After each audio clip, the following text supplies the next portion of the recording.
Good morning, good afternoon, good evening, wherever you are around the world logging in. A very, very warm welcome to this yearly event, the Women Impact Summit, hosted by Heroikka. I am so deeply honored to be your mistress of ceremony today. My name is Cheryl Liang. I'm based in the San Francisco Bay Area, otherwise known as unceded Ohlone territory.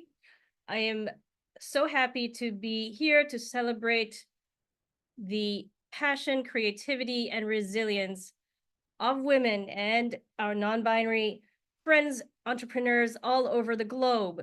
Thanks to your constant support, this conference has become the fastest growing conference for women entrepreneurs from underrepresented communities around the world.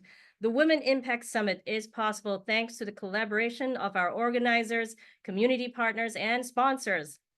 Our global partner, Open Value Foundation, Maria Angeles, Maria, Alvaro, Elena, Casa África, and Urina, Naziha and Ana Heroikka Association, and Pino Heroikka, Equipo, Irene, Monica, Zodia, Micah, and so many more. We are extremely excited to celebrate the 5th Women Impact Summit and its organizer, Heroikka. Once again, it's working on building a new platform where all of us will be able to collaborate and engage with each other. We are counting on each one of you since your project matters, your business matters, and your community matters. We are starting today with an incredible fireside chat. Get ready. I am very honored and excited to welcome Gwen Young, Chief Executive Officer of Women Business Collaborative and founder of Heroikka, Micah. Welcome, the two of you, and I certainly look forward to this exciting fire chat. Thank you so much, Cheryl. And thank you once again for accepting the task of being the MC at the Women Impact Summit. Cheryl already did it a couple of years ago. And once again, I don't know, people come back and they want to collaborate with us once again. Good morning, Cheryl. Good morning, Gwen. How are you? Quite well, Micah. How are you? And good morning, everybody. It's great to have everyone together and see the dynamic people on this call. Thank you so much. Before we start, I always like to start with a few words or some thoughts. As a woman entrepreneur, our journey is always far from over. So we still find ourselves in a world where access to capital, resources remains unequal. But let's remember that it's precisely these challenges that excite our determination to open the conversations, to redefine the landscape of entrepreneurship for women. And with this in mind, I love to start our conversation, and I want our community to get to know you, because I know that we're going to do many things in the future together. So that's why. So I know that we have many things in common.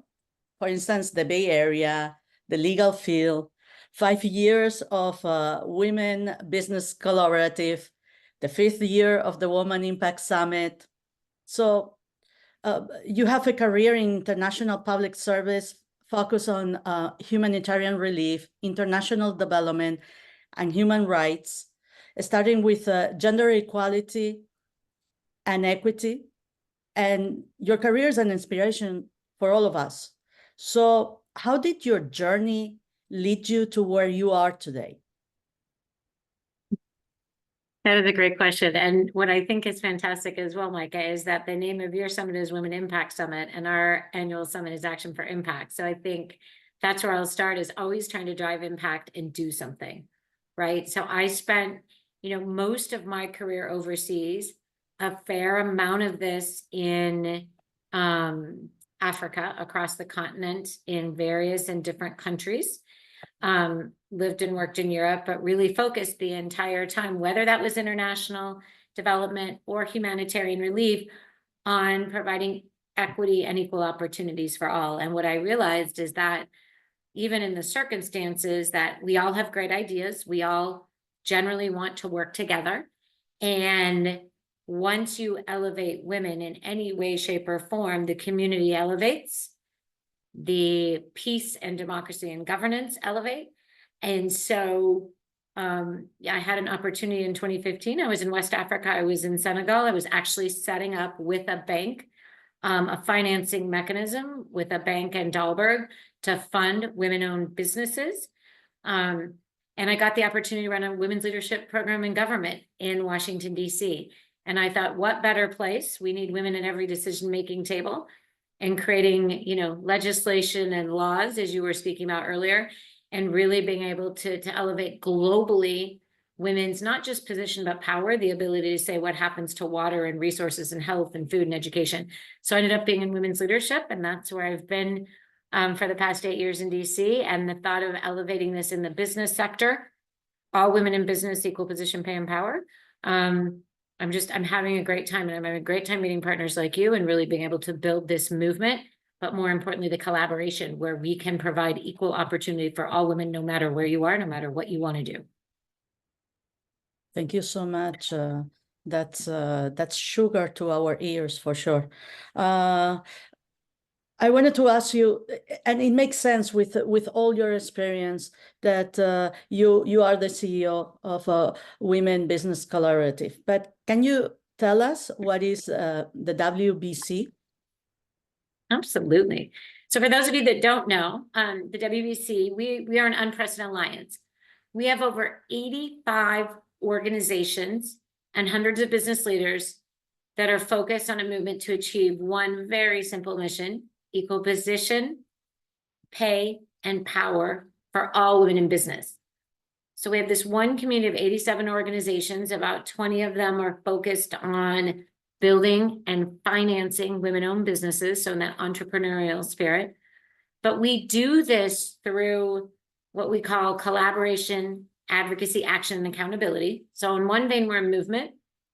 But when we collaborate, what we do is we convene, much like we're doing so today. We aggregate data and show where women are in business, how many women business owners there are, how many women CEOs there are. And we bring people together to share the innovations and best practices that organizations can do to create more equal opportunity. And we have goals, as you know, right? So one of our goals is we want to increase by 20% the number of women-owned businesses generating $5 million or more by 2025. And so what we do is we hold ourselves accountable, we hold our partners accountable, and we hold our donors and our corporate sponsors accountable. But what are you doing to increase this? How can we do this together? So I say we are galvanizing leaders, mobilizing, building a movement, but we're really trying to convene so we can hear from Heroikka and others, women-owned businesses, just as much as the large companies in the world, of how they're going to create equal opportunity for women. Thank you, Gwen. Actually, you mentioned it, increase in women-owned business generating 5 million or more by 2025. How is this going to happen? Because everyone right now is like, bling, bling, bling. Okay, let us know. Let us know.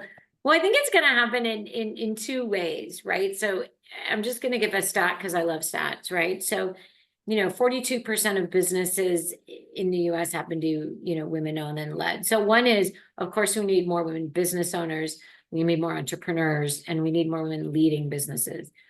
The second way what we need is more women investing, whether that's heading a large bank, being a philanthropic investor, being a venture angel investor. We need more women sitting at investment and decision-making tables in order to make that happen.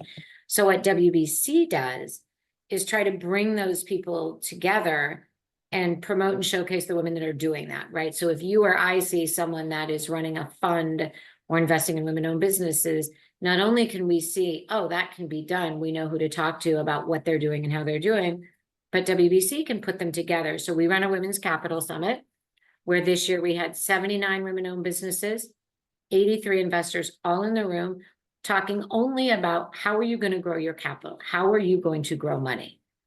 And by doing that, what you do is you make those introductions and you make those connections, but you also allow people to understand, and investors can hear what women-owned businesses need, but women-owned businesses might hear about opportunities they didn't know existed for money. And so that's where that convening piece of it. Also, we keep repeating the data so that we can show exactly where women are, to your point, right? And we want women to meet, not just women, but to meet the men and to meet other companies in terms of supplier diversity and some of the large nonprofits across the globe, like We Connect and others that are working to kind of build up a chain of business and supply and value chains and agriculture and other. So it's really bringing people together, because I don't know about you, you know, it took us a little while to meet. And the minute we met, we were like, wait a minute, these are the things we can do together. This is how we can use each other's work. And let me make an introduction so that you can meet somebody else so that we can continue to grow. And that's how you build an ecosystem. And that's how you build, we have this expression in the United States, the old boys network. It's how you build that network, right? That's how you help each other. And so we hope that by convening, by sharing, and I want to bring up a little thing, but I think it's important as well, because we're all on a Zoom, we're all across the globe. It's any point in the day, right? So for example, we worked with Babson College and we built an online class that's free for anybody called the Fundamentals of Capital. So that if you're starting a business or you're just interested, you don't know the language, you can learn, right? And you can learn that language that you need to have in order to go out and think about what money you need, ask for what capital you need. And by doing that, by building those partnerships, we're able to provide something that everybody can use. This is great, Gwen, because it's really important also to work with organizations and institutions that they also have that global arm. As I always say, Yes. and we brought this also in Heroikka. One of the things is that if this ecosystem where you are, it doesn't work for you, there's another ecosystem that it could be more beneficial for you. Mm-hmm. And that's why we're trying to facilitate through Heroikka, and also with the new platform that we're building. To make it more collaborative, but in a different way, where we can actually start giving economic opportunities as well to everyone in the platform. So taking this into consideration, how do you measure the impact of WBC? It is a great, great question. We measure it in a couple ways. So first is we measure it by how many connections are made. So at that Women's Capital Summit, we actually ask during the summit and after, who has made a connection, who met somebody, did it generate revenue, did you learn something, did you build a partnership? So for us, that really important thing is there a partnership, is there a connection, are you building that? The second thing is we look at the evidence base, right? Especially, where are women? You know, what are we talking about? How many women are running women-owned businesses? How many women are in the workforce? How many women are CEOs? And we want to make sure that people is using what we think is the right evidence and data. And I think we all know there's, you know, especially in the age of social media. So are people using, you know, our reporting on women on boards or our reporting on CEOs? And when we talk about CEOs, we talk about CEOs of women entrepreneurs over half a billion dollars, right? So we really say, and so that's part of it. So we measure impact by whether they're using the facts and figures that we quote unquote think are correct, or are of our partners or of Heroikka or of us. So we can say, yeah, we're talking about the right things. We're making those informed decisions. And then the second piece is we'd like to measure impact by how people talk about women-owned businesses and women's leadership. Right. The revenues of Black women-owned businesses in the United States are growing much faster than any other business. So we want to see that. We want to see people talk about that. We want to say it makes good business sense. Right. And so we want to see that narrative changing, instead of the question being, I'm just going to be bold, it's been a crazy week here in the US. Right. But instead of the question being is, can women lead? That's not the question. The question is, how are we leading? What are we doing? Who are the AI experts? Who's growing this business? Where's the next fintech? You know, where's the next consultant services? Where are women's expertise? And when we see that conversation changing, we can measure impact in that way, I believe. Exactly. You said it beautifully. it's not a question if women can lead. It's a question if we can have access to what we need at this point. So, what opportunities do you spot for women businesses in the current climate? Well, I think there's a couple opportunities, and I've sort of seen a couple of chats. I mean, I think, so I will say that technology and AI is an opportunity, and I don't mean that everyone has to be an AI expert or run an AI business, but there's a use of AI that can help whatever you do for your business. And so we need to not be hesitant, afraid, and adopt it so that we can use it in a way that lets us grow. I think there's a lot of opportunities for women in government, which is not what Women Business Collaborative does, but I think from a local leadership and a leadership standpoint. And I also think, you know, I look here in the US and I look other places in specific countries that I've lived in, you know, there is an opportunity for, you know, women to go into businesses that are in infrastructure, transportation, and construction, right? I think there's these areas where we're seeing transport and buses and how we get around cities, how we get around to the rural areas. And in the United States, for example, we have an infrastructure bill and a commitment from this particular administration to build up those kinds of businesses. And the women we have at our Capital Summit were all in climate, electric vehicles, you know, solar powered batteries. So in that kind of science place, because those are where a lot of the careers are going. I think there are many, there is a commitment, and I don't know what you see, Micah, but I do see that there is a commitment. I hear people often say, I want to fund women-owned businesses, I can't find them, or I want to meet more women, I don't know how to do it. So let's use our tech tools, let's use your networks, ask questions, because I think sometimes we're not as aggressive to what we wait for it to come, or it comes through our regular ask, look, question. It's like there's money on the table somewhere, and we need to be able to ask for it. I saw data yesterday that is US based, but that women were negotiating at higher rates than we were 10 years ago for salaries, right? And so there's been a lot of messaging. So I say for women-owned businesses and entrepreneurs, let's keep asking, let's keep going, let's keep finding it. Because I even hear women investment firms say, I can't find these businesses. And I'm always like, oh, well, talk to this person and talk to that person, right? Connect. Tell them to come to us. We have a I know, I huge was like, list well, Micah, right? and a huge marketplace of women with amazing companies and amazing businesses, for sure. So Absolutely. you're right. If we don't talk among each other, we don't learn about what's happening, how we can support each other, and also sharing pieces of information about what it works for us. It might not work for you, but it could give you an idea to get farther and actually access to the right people. I hope that now our community knows why we invited you today to start this chat. And this day. And I just want to ask you final thoughts that you want to share with the community. Yeah, I want to tell people to, my call to action to everyone, to your point, is to connect, right? And if you're an introvert, or if you have access to internet, if you have access to technology, never hesitate to send an email.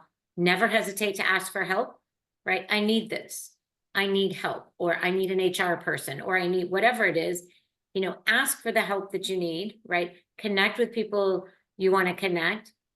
But also, you know, I really want us all to go out there and show and drive the positive change that we want to see and be. We know we can lead. We know we can do this, right?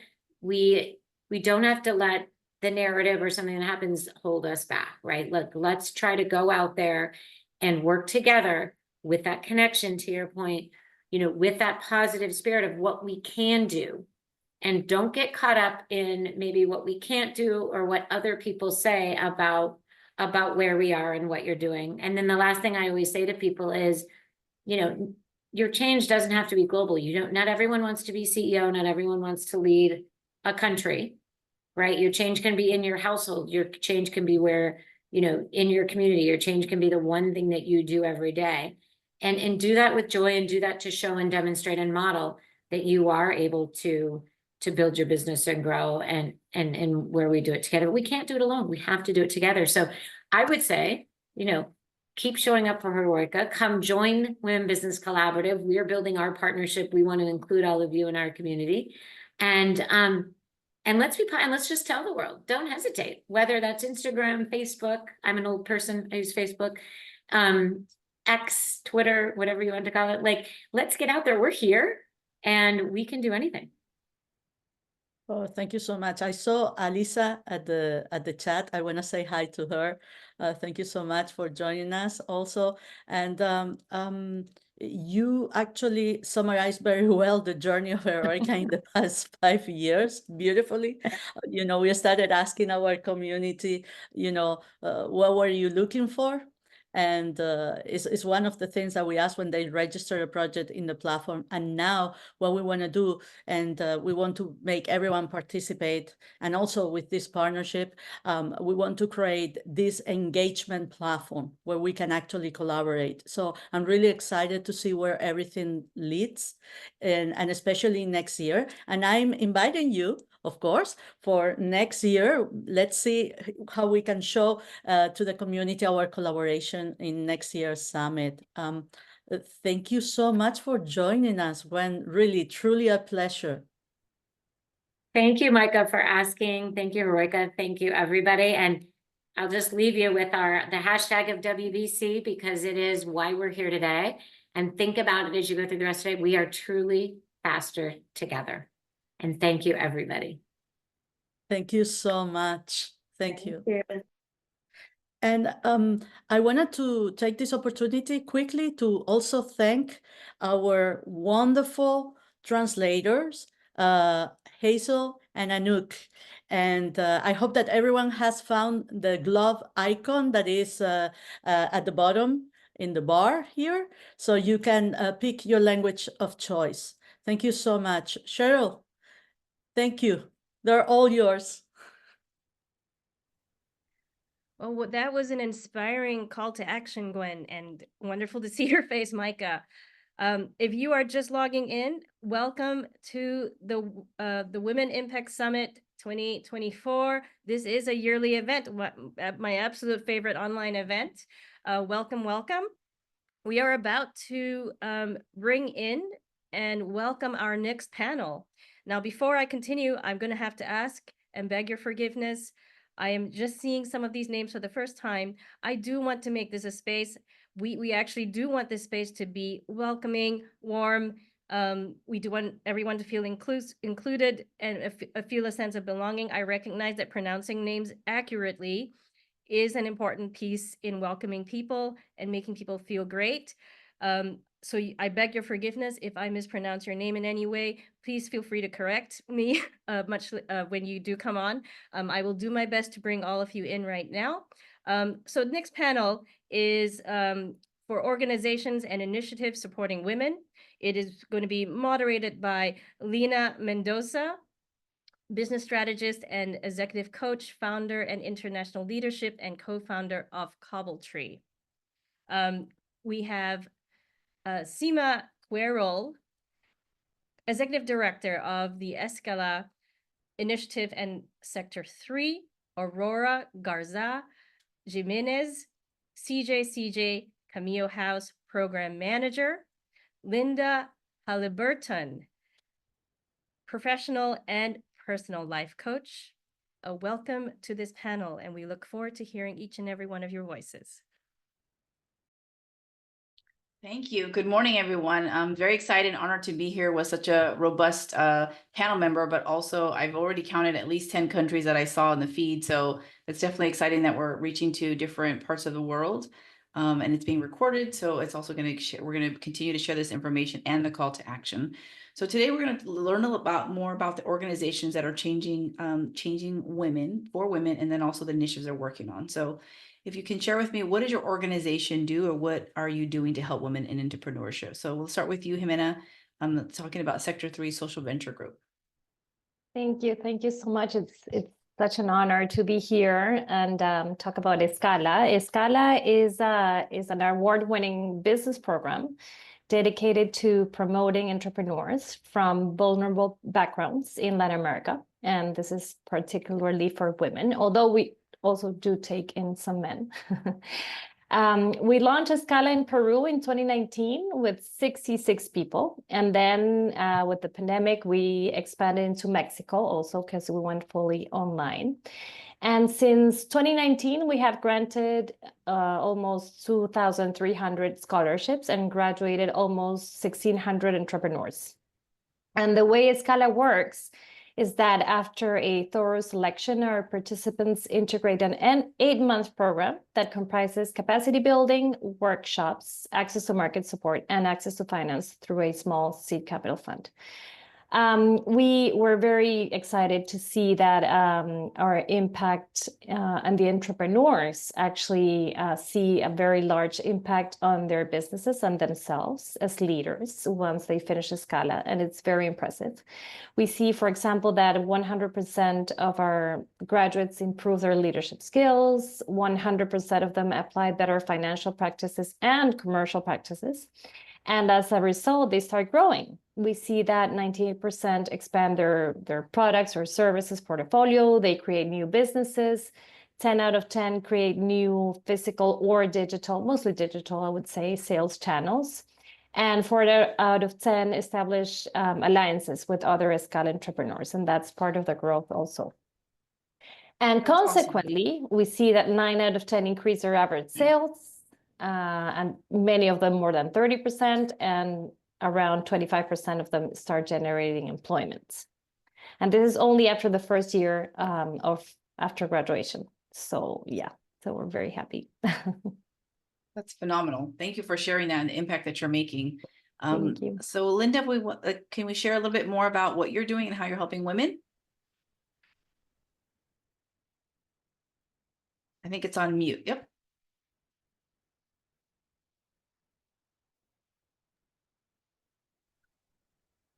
Hi, everyone. Yes. Yes.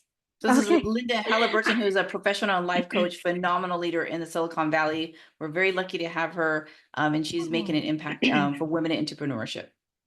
Thank you so much. My background as in training and expertise has been cognitive behavioral change and growth. And so I've had a lot of experience working in social science. That's my background and my training.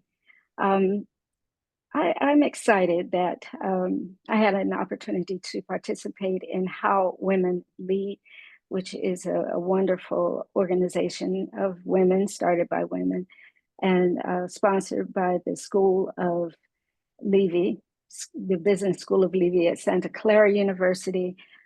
They've been going strong to support women since 2008.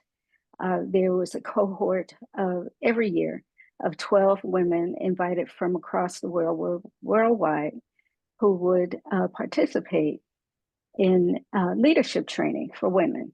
And so we sharpened our skills. We learned how to be more efficient with networking, we all had an inspiring challenge. And we worked on that inspiring challenge. Many of us already in business, already either supporting or in ownership. And we began to collaborate with one another, and we still do. The ladies in my cohort, we still keep up with one another and support one another. And so my joy has been to see women and men strengthen and sharpen their skills. My motto is E3, to equip, empower, and encourage. And so there's from what I heard from the speakers so far, I'm very grateful to be a part of this organization and to hear. My goal is to listen effectively and to see how it is that I can continue to be a part. Did a lot of years as a counselor for drug and alcohol counseling, direct impact, direct service, and yes, designing your life with intention for you and by you with a local to global impact. That's my desire. That's my passion. That's awesome. Thank you, Linda. Phenomenal. So Aurora, welcome. I know you come from the Center for Juvenile Justice System. I would love to hear about Center on Juvenile and Criminal Justice. And so I'd love to hear about what you're doing and how you're making an impact. Everyone, thank you for the opportunity of being part of the panel. Wonderful women that are sharing all their expertise, and yes. So here at the Center of Juvenile and Criminal Justice, we are known as Cameo House. We are an alternative sentencing transitional housing program. And at the moment, we house 11 families. And in order to become part of our program, we normally ask that they are part of the San Francisco area, because that's where we are at, somehow connected to San Francisco. And when we say alternative sentencing, it means that if a woman is facing some time, we kind of present our program to the judge and to their team, and hopefully the judge has heart, and instead of sentencing them to 16 years in prison, they get sentenced to our program. Our program is a minimum 1 year, maximum 2 years that they can stay. But if they get sentenced to an additional year for 3 years, that's better than serving 16 years in prison. And we've actually had those success stories where our women have been facing that time and they get sentenced to 1 year or more in the program. So it's very beneficial, it's very helpful, and I'm honored to actually be a part of this team because it's so impactful. We also take in children, women who are facing reunification with their children for whatever reason. They've had a CPS case. Then our biggest goal is to reunify them with their children and get rid of their cases, their CPS cases. And we've had success stories as well, helping those women, getting their children back and reuniting those families permanently. So that is our goals here. Other than that, it's very draining sometimes, but it's very, very rewardful to know that we are making an impact in a woman's life to help her and to help them as a family unit to become self-sufficient and reintegrate back into society after their hardships. And sometimes they do need help in that, whether it's going back to school, getting job training, mental health, even physical health for them and their families, their children. They don't know where to start because everything is just a puzzle for them. And we try and help them get that back into their life of regulation, if so to speak. Awesome. Thank you for sharing that, Aurora. So to our audience that's here, we have phenomenal women who are, so I'm going to recap, Jimena's talking about economic mobility, right? So if women in entrepreneurship don't have the money or access to capital or resources, then how do you move forward? Linda's talking about how to design your life. So as women, how many of us have had imposter syndrome, or we're like, oh my gosh, I can't, right? Or you're afraid, right? And you haven't really extended your courage quite yet. And then Aurora's talking about real life situations where women are incarcerated. And so we don't always have an easy path in life. And so if anybody here has an easy path, you're one of the few, one in a million. And so these are real conversations that we need to have at the forefront. And this is how we help partner together to move things forward. I love to call it productive partnership, because it's really about aligning for each other's mission. So my next question is, like, how are you using your voice to really help elevate women, specifically in your space? And I say it because it's not traditional per se that women are actually raising their hand, speaking up and using their voice. And it varies, right, in different countries and different parts of the world. So Jimena, I'd love to hear from you and share how that is for you. Yes, that's so important. Last year we started in Escala working on integrating our student community. So all the 2,000 people into an advocacy campaign. So we generated awareness first about the importance of three things, actually. First, sharing business knowledge with other entrepreneurs, particularly women entrepreneurs from their communities. Second, being involved in climate action and advocate for environmental issues. And third, be conscious about gender issues and start efforts in diversity, equity, and inclusion in their businesses and beyond. Because we do work with women, but we didn't always talk about gender and diversity and inclusion. And we've started to do that. And we've actually started to promote that the women themselves start advocating in their spaces. And what we've seen is that 88% of the people have started sharing their knowledge with their business knowledge with their communities. 90% of them have started advocating environmental issues, and 33% of them for the first time.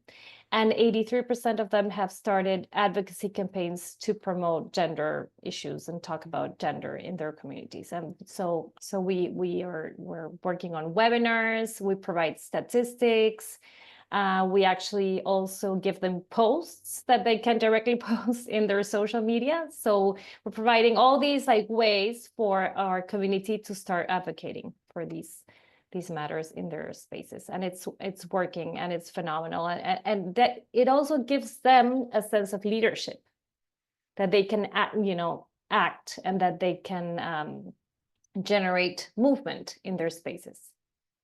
Yeah. Thank you for sharing that. That's phenomenal. Thank you. Linda, so share how you used your voice and for good. Like, how did you do that for your organization, and what was the outcome? I'm excited to share my story, or my inspiring challenge when I was with How Women Lead, was to build a kitchen, a community kitchen in Terrazas, Mexico. And I love to tell this story because it was a time that I grew exponentially in my voice, and knowing that I had a voice and that I could drive an initiative.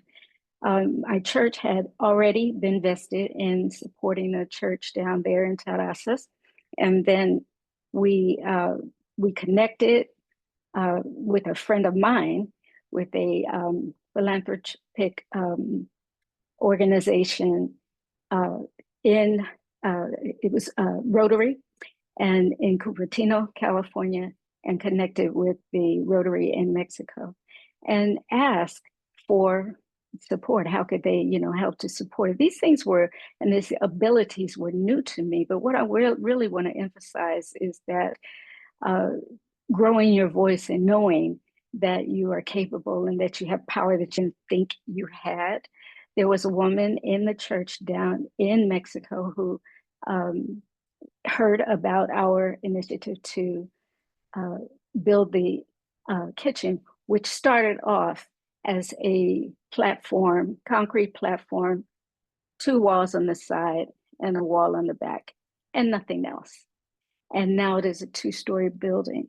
I bring that up because this woman used her voice and her presence to, one of the things that Rotary needed at the time, because they want you to be shovel ready. And one of the criteria was to get a survey report of the land.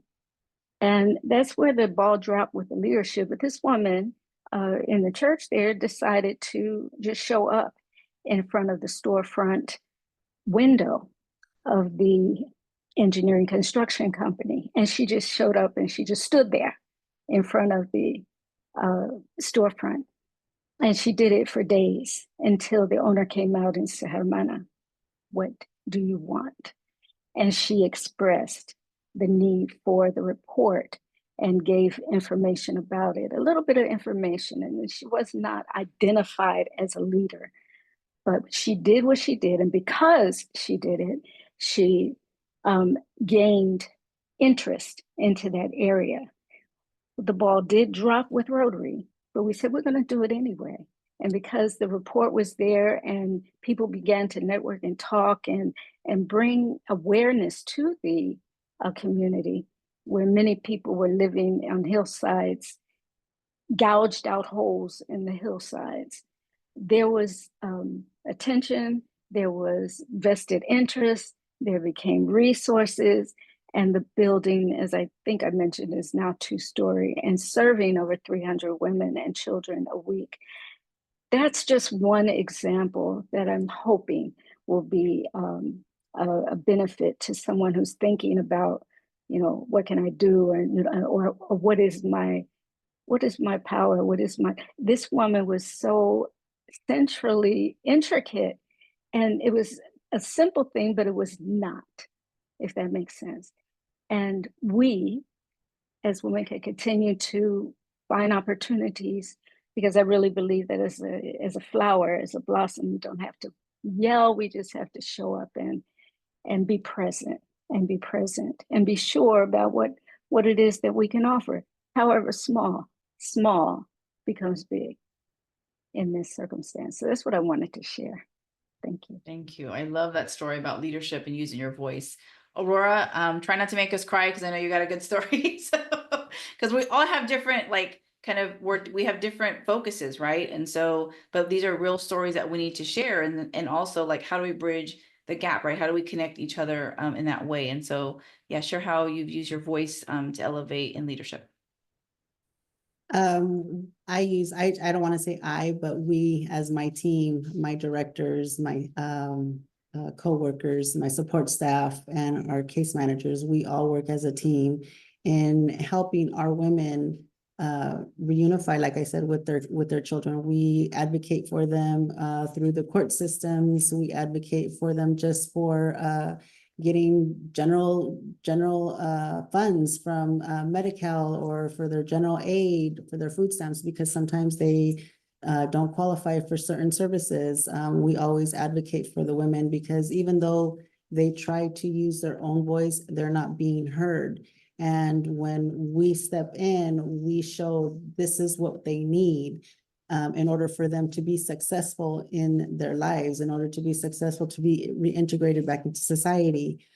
Some women, a lot of the women that we help have substance issues, and they feel that, they don't have a voice because of the substance use that they've had in the past, and they want to get clean, and they want to, change their lives, and they don't know where to start. So just as I advocate for just the women, we advocate for the children as well, because they need their mothers. They need to be reunified in order to break that cycle. And I'm always telling our clients, break your cycle, because we all have a cycle that we come from. And if you don't break that cycle, it continues. And sometimes it does help. And sometimes, we get through certain people, sometimes we don't. And it's just, as long as we know that our voices are being heard to help the population that needs the more help, that's the biggest reward that we can get. Other than that, it's just, we continue to thrive and strive for our women, because a lot of women think that they don't have a voice, and that is not true. I always tell them, I was like, lift up a sister, never put them down, because the world always does that for us, and we don't need that. So I always try to tell them, lift each other up. Thank you for sharing that. So if you're not getting the theme is love, right? So we're all each other, driving this with passion. It takes a special person to drive each of these initiatives. I think linking up, I hear how women are linking up with each other. We can be very communal, very comadre, and linking up together to use some resources, share the resources, but I also hear a lot about how we're using our leadership. So leadership isn't about title, but it's about who you are in character and how you serve. So in Spanish, we say buena gente. And so using that buena gente vibe to continue to drive those initiatives, but also what's important to you, right? And then using that as a community driver. So I'm going to kind of provide this opportunity to the audience, and also to bridge that connection as well with our speakers and the audience. And this specific question is because our dear friend, Micah's like, no, Lena, make sure people know how they can help. And I said, okay. And so what is it that you need in your program? So Jimena, what is it that you need in your program? And what is our call to action? So we have about 6 minutes to wrap it up. So we're going to kind of do a lightning round. So 2 things, it's what do you need? And then what is the call to action? What do I need? I think for Escala, we need networks, and I think that's what we're building here. Our plans for Escala in the future is actually to expand into new geographic areas. Our expertise is in Latin America, but you know we can go anywhere really with our program. So we'd like partners in order to open new countries. We're also getting more and more into climate action and climate change and women in those spaces. So, you know, any organization that's also involved in climate action and environmental issues, you know, we wanna talk as well. And of course, funds. We all NGOs need Dame dinero. Yes. Yes. Yeah, so definitely that's something that I think we all need. And in terms of my call to action, I think I would invite everyone to be conscious about, you know, what each of us can do to promote women's empowerment. Gwen Young, the previous speaker, mentioned this also. We have so many grounds of action, our homes, our families, our children, our businesses, our value chains, our communities. And it's a matter of putting some thought into how we can do that. It's not only through our work. I think it's through all these spaces that we can actually promote diversity, inclusion, women's empowerment, you know, women to have a voice and, you know, action. And yeah, so I would invite everyone to give it some thought.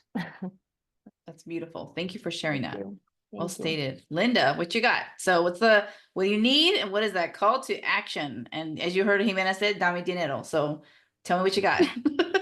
I would just say mentors, you know, mentors for the women in the cohorts annually that are invited to participate in how women lead.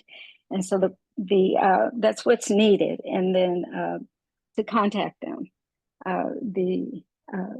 The title, the name of the organization is How Women Lead.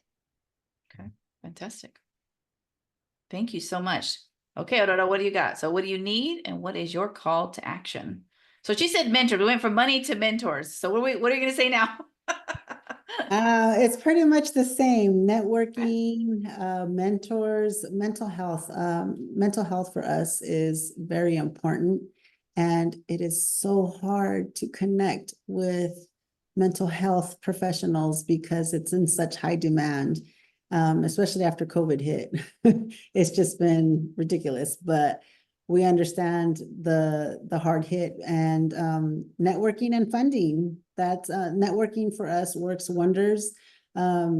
We are small and we're one of the few programs here in San Francisco that house only women and children. There's other programs that house women, but only can house children up to a certain age or only 1 or 2 children.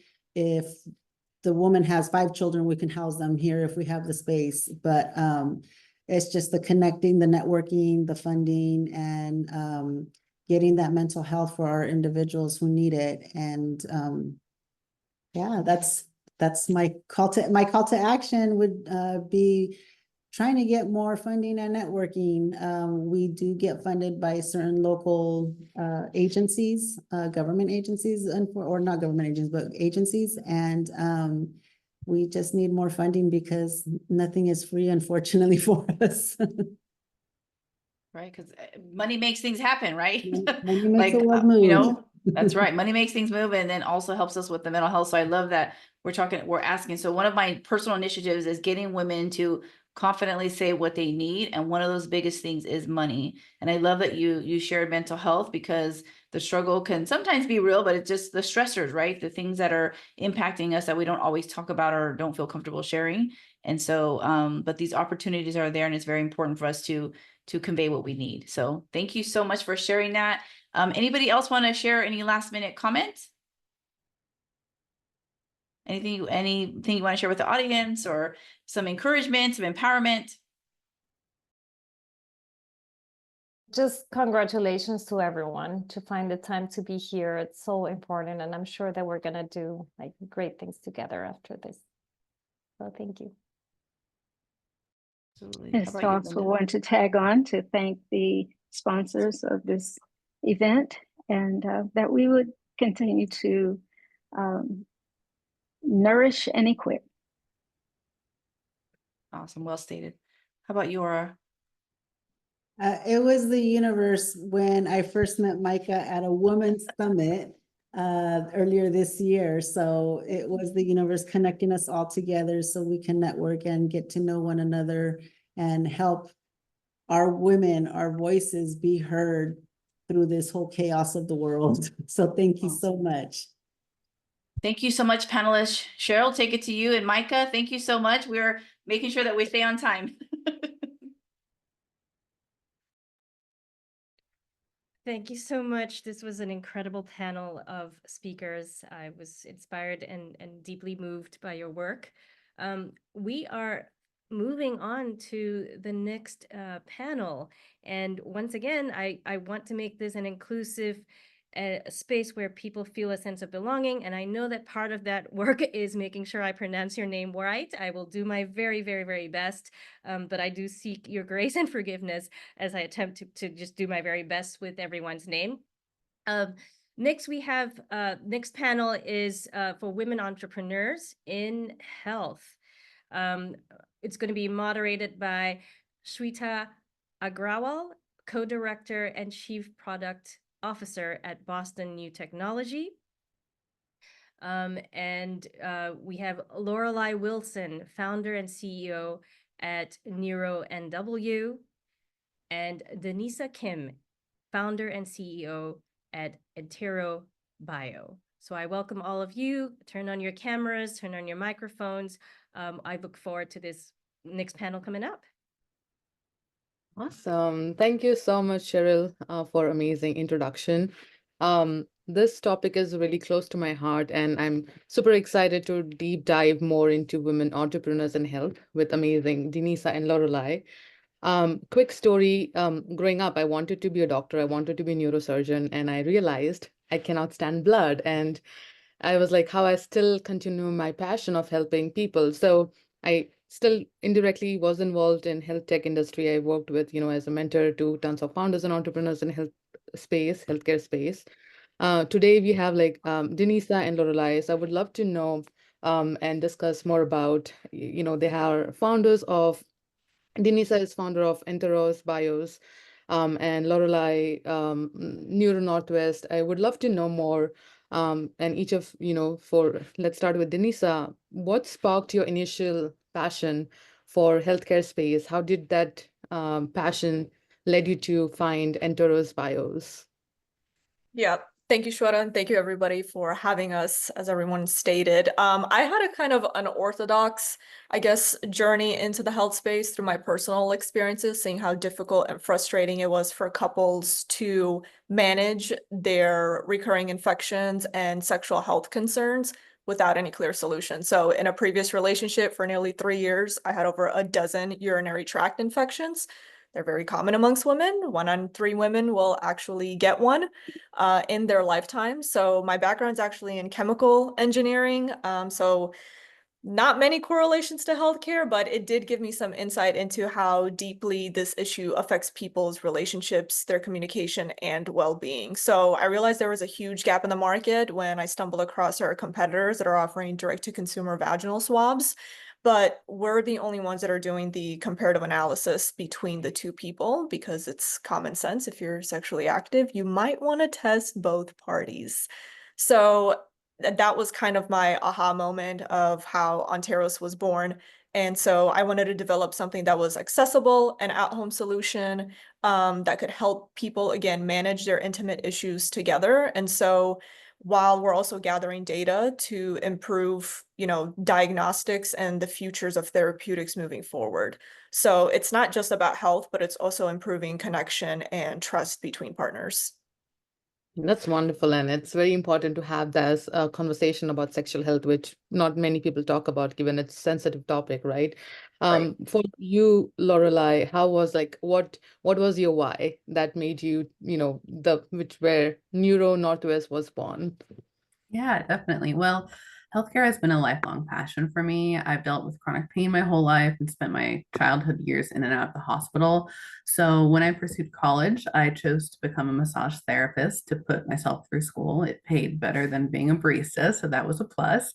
But I have a deeply personal relationship with chronic pain and care, and I wanted to be in a position to help others. So this greatly shaped my educational career. I began with facilitating a wellness group for over 200 college students during the pandemic, where we focused on evidence-based mindfulness techniques and community engagement. And I originally started in anthropology and quickly changed to psychology, where I was trained as a chemical dependency counselor. And through learning the cognitive functions of the brain, it became clear that there's so much work to be done to understand the connections between the brain and the body. So I shifted my focus to behavioral neuroscience, where I learned tech tools like R and Python, and realized that this is really a platform to have a wide-ranging positive impact. So since then, I have sought to bridge that gap between the qualitative lived human experience with the quantitative data that promotes positive change in people's lives. And this is why Neuro Northwest sits at the intersection of two different but complementary industries. I love the way you mixed everything, like your experience as a neuroscience and behavioral health. You match your data science experience, collected that and used with the technology to help patients. Like it was more user-centric, where they can feel engaged and, like use that platform, which is great. Like, definitely, as as a woman entrepreneur in healthcare, definitely healthcare is such a vast industry, and there are like so many challenges. Would love to know, Denise, starting from you, what were if you came across unique challenges and unexpected opportunities which you have encountered into your journey? Can I take the rest of the panel to answer this question? No, I'm kidding. There's a lot of challenges. I mean, I honestly didn't think it was going to be as challenging. That's perhaps maybe because I went to an engineering school and I was like, okay, well, this was kind of like the worst 4 years of my life. So I think that was a good foundational structure for mental rigidity. But I would say that, am super, super passionate about just giving people the transparent truth about what it's like to build a biotech, health tech, med tech company, whether hardware is included or not. So I think navigating an industry that's also predominantly male dominated has been tricky. I've seen other women founders struggle with this a little bit more than I have. Again, I think that's because I also went to an engineering school. Engineering is also predominantly male oriented. WPI used to be an all male school back in the 1800s, if you're familiar.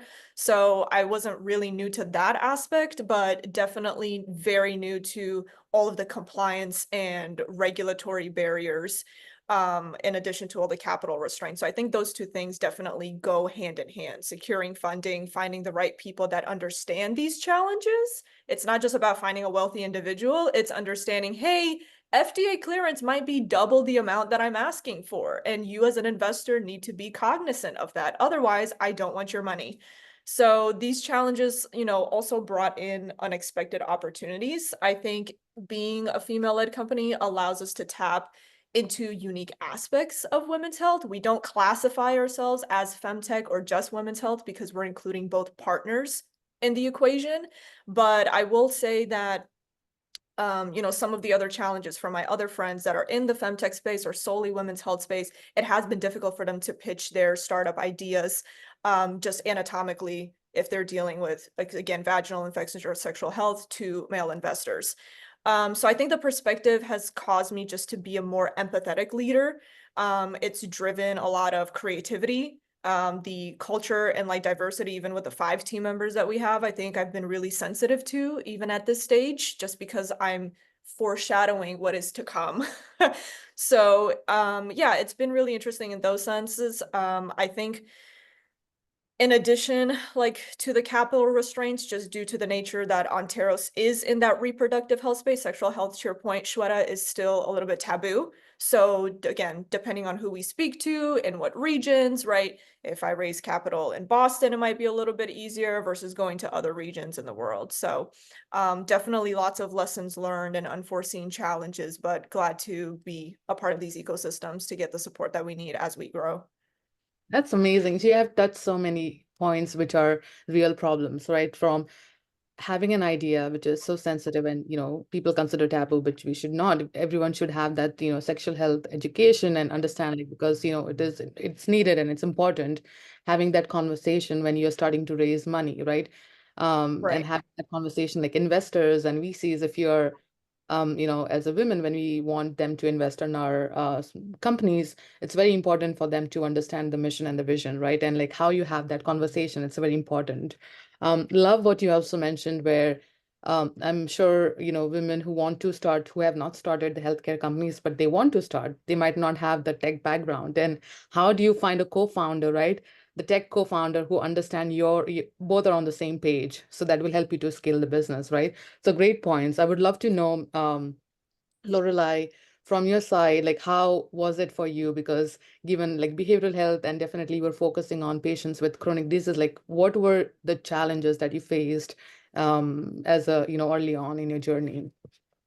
Yeah, definitely. I mean, like Denise said, we're not specifically femtech or women's health, which is a very unique space to be in. Our company in particular, we're bridging two very different industries. So the video game industry and the health tech industry, and they don't really talk.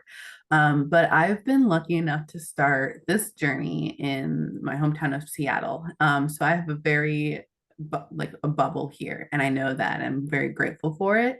I found the entrepreneur space and health tech space in general to be incredibly welcoming. It feels like we're all on the same mission and we're all passionate about creating positive change. Though I know that this is generally an exception to the rule to have such a warm welcome into this type of community. I think regardless of what you're pursuing, being a founder or just trying to get a promotion, there are many unique challenges to being a woman in male dominated spaces, specifically tech. It's definitely a balancing act, maintaining your drive and your values while simultaneously being able to read a room and navigate uncomfortable conversations that are a result of long-standing societal norms, especially if you're on the younger age range of that scale. You walk into a room filled with men who are a lot older than you with years and years of a certain kind of experience, and it can be incredibly daunting. But many unexpected opportunities also come with being a founder. And the most inspiring for me has been the community of women founders from many different backgrounds. I mean, we're passionate, we're hungry, and we're building for a better future, which is incredibly inspiring to me. So, I mean, because of this, I think that we can definitely navigate a lot of these challenges that are posed to us and really look at building a support system within ourselves to combat those historical kind of gates that have prevented women from moving forward in not just the health tech field or the tech field, but in general. That's so true. That's so true. Like having that community, and that's like would lead to my next question, because it's very important to have that support system, right? Like, we need to like support each other. Like as a woman, we have to lift each other. And I was talking to some of the founders last night, and they were like imposter syndrome and like having all the qualification, having amazing idea and potential. We as women, like as an entrepreneur, we always doubt ourselves and we don't take that next step. We think, oh, how do I talk to this investor? Or how do I talk to this like like a team member like who have like tons of experience, or how do I create my team, right? Having that confidence is really important. So given that, like what would you say, like Denisa, question to you, what would you advise women who want to who want to become a founder, who want to start health tech company? What would have what you would have known before you started a company, or what you would advise a founder that want to start a healthcare company? Do you have any Ooh, advice? do I have any advice? My goodness. Like I said, I think I got thrown into the health space just due to my own personal chronic issues. I was really, dissatisfied with the quality of care in the current healthcare system. Again, just speaking from the American point of view, I don't know how many of you are overseas. And I just thought it was incredibly subpar. I mean, some of the things that, I found out were extremely shocking. I find it ironic now that we're applying AI to healthcare when we can't solve simple bacterial infections. And so I just think it's absolutely appalling. So I think a lot of that was just driven by my own passion, frustration, and anger towards the care that I was getting from numerous doctors. And so I think if you're going into an industry such as healthcare or biotech, again, be very, very passionate about the mission or your why, because the idea and the product and services can change over time, right? That can evolve depending on what the market needs. And then honestly, by the time that you're done iterating, that solution might be obsolete just because how quickly technology is moving. So that's something to be really sensitive of. But if you have noticed a very real problem and gap in the market, stick with that. That will drive you through, I think, all of the obstacles and hurdles, because I think the problem goes much more beyond my chronic, vaginal conditions, but more so than stumbling across Facebook support groups and then seeing tens of thousands of women commenting in the groups on a daily basis on a problem I thought was proprietary to me, because I grew up very traditional. And so I didn't know that other women were struggling with UTIs or yeast infections or BV. And so that was equally as shocking. I was like, why are so many people struggling with this and getting subpar solutions? So I think if the mission is strong, if the vision is strong as well, especially in the early stages, that's kind of your pitch, right, to yourself and investors, and to track other team members. Thank you for sharing that. That's amazing. Like sometimes we know there is a problem, but no one tries to solve that. Even it seems like a teeny tiny problem, but like it's amazing, Denisa, where you identify like no, there's no solution. Like how you can, when you even go to like a physician, like how do you even have that conversation? It's a sensitive conversation, right? You feel awkward, and you're trying Right. to bring that right in the house, like where the couples or the partners can do it together, like a sexual health test. So thank you for sharing that. It's very important to like, break the barriers, like go out there, try it out. Healthcare in specific or health tech in specific, it's very vast, given, sometimes depending what type of companies, there might be FDA approvals and HIPAA compliance, clinical Right. trials. It might take time, it might take investments, and people like feel like, oh, how should I even start? So where do I even start? So thank you for sharing that. Laurel, I would love to, pick your brain on what would you advise to someone who want to launch into healthcare industry? Yeah, I mean, to Denise's point, knowing your why and knowing your narrative is crucial, because you're the only person with your lived experience and your skill set and your passion. And that's what you uniquely bring to the table to solve this issue. Your solution may change. Your solution probably should change over time, because that means that you're listening to your potential users, your potential customers. And that why, that drive doesn't change. So for me, I saw firsthand that there was just this huge chasm between mental health care and physical health care. And I was like, why aren't people addressing both of these at the same time? Because they go hand in hand with each other and they impact each other. And so my driving narrative was to figure out, how do we address both of these things? Because it takes many different forms in many different ways. And the solutions may change, but your why doesn't. So being very, very clear about the problem that you're trying to solve, but being open to the many different forms that your solution can take, and not being scared to know nothing. My background is very eclectic. And I'm pretty new to this digital health space, and I've talked to so many people, and it's really exciting to talk to people, and it's really scary to talk to people who have years worth of experience that you don't have.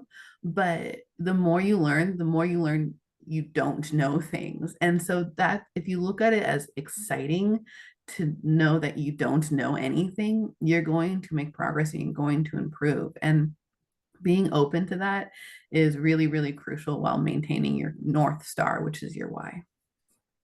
I love that. I love that because get out of your comfort zone, right? You don't need to know everything when you start. You should figure, like, as a women entrepreneur or as a women founder, we should like figure it out as we go. We don't have to know everything right at the moment. And that's a great advice as well, because um, sometimes you feel like, oh, I don't even know how to start. So that's great to know, like, you can start if you have an idea, just don't wait, pivot. And like having, one solution, one type, it's great. But once we start talking to the customers and the clients and the patients try to, be flexible, try to change and pivot your ideas or the path you're taking. And having that why, Denise and Lorelai, thank you so much for sharing that, knowing the why you're doing this, what impact it's gonna make in people's life, in the healthcare industry itself. I think this is so valuable, like as a women founder, even though there are so many challenges regarding the funding, networking, like keep pushing, right? Helping each other. So thank you so much for sharing that. I know we are right on time, but do we have any ask before we wrap it up, like Lorelai or Denisa, in 30 seconds, if there is any ask? I think that the ask is just for more connections, more support to build this community, and don't be afraid to ask for funding. You're never gonna, like, no is not a bad word, and yes is a fantastic one. So it's worth the risk to say, hey, do you want to support me? I believe in my mission and you should too. And here's why. And don't be afraid to take that to strangers and take that to friends and family. Awesome. Thank you. Denisa, do you have quick to share? I mean, it seems like everybody's kind of saying similar things, and I think it's because we have similar common shared values, right? Even though we're in the early stages of building and going to market, I don't want to see other women previous to us go through the same challenges that we do. And I think, there's some camaraderie in that of maybe, sharing some of the same struggles, because we do know that they're coming. So I would just say reach out, if you have specific questions about like what we're building or how to go about getting from point A to point B. Awesome. Thank you. And that's all we had. Thank you so much for having us. Thank you. Thank you so much. That was an incredible share from all three of you. Absolutely, women's healthcare. Thank you for bringing attention to it. Thank you for having this voice in the market and in our space. And the deeper why, thank you for sharing your deeper why. And I guess never be ashamed of that yeast or bacterial infection. Go for it and get the healthcare you want and need. And thank you for all the work that you do. Let's shift to our next section of the Women's Impact Summit. This is a yearly event held by Heroikka. If you are just logging in, please note that there is a translation feature. If you hit the globe or that world icon at the bottom of the platform, you should be able to pick the language of your preference. We want to welcome the next speakers coming in. It is a pitch session, women entrepreneurs, projects from Asia and Africa. First of all, congratulations for being selected for this open call. I have to commend the courage and the risk-taking that all of these speakers have put into being here today. Once again, I do apologize ahead of time. If I mispronounce your name, I will do my very best and want to help you all feel welcomed, included, and a sense of belonging on this panel. First up is Kainat Fatima, founder at PPAC. Second, Ritang Fala, Chief Executive of Setsong African Tea Crafters, South Africa. Asama Lamiche Menjeli, CEO at Strap Life. Passant Saeed, founder and CEO at PAF Dolls Co. Welcome. Turn on your cameras and your microphones, and I look forward to hearing all of you. Hello everyone, I am Kainat, founder and CEO of PPAC. PPAC is a startup based in Peshawar, incubated in Doshal, Peshawar. PPAC is a paper-based unisex urine bag that solidifies human urine without any leakage and make it smell-proof. PPAC is designed to cater the need of the people who lack the availability of. When I was traveling to the remote areas of KPK, when working with different NGOs, I have seen that there is a severe issues of restrooms and hygienic wash toilets. I have also seen that there was a severe issues of hepatitis and issues like UTI in that areas because of the lack of availability of hygienic toilets, especially in the areas of camps. I have also seen that the women are suffering with UTIs more often than the women of the cities. So we have developed the urine bags. These are known as PPAC. PPACs are designed as unisex. They are paper-based that makes them climate friendly. They solidifies human urine within 1 minute and make it leak-proof order. At PPAC, and we specialize in creating biodegradable, portable, and disposable urine bags. Our product is designed to solidify human urine within a minute, providing a clean, convenient, and environmentally friendly solution for women on the go. PPAC aims to address a real challenge in personal hygiene by offering products that are easy to use, discreet, and safe for the environment.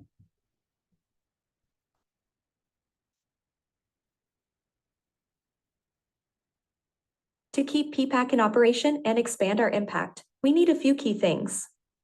Firstly, we need continued funding to scale up production and reach more people who can benefit from our products. Secondly, partnerships with healthcare organizations and educational institutions would be instrumental in spreading awareness and educating women about hygiene. Finally, community support is essential as it allows us to share knowledge about hygiene and promote sustainable practices. Thank you so much for taking the time to learn about PPAC. We're passionate about making a difference, and with your support, we can continue empowering women and making a lasting impact on health and hygiene.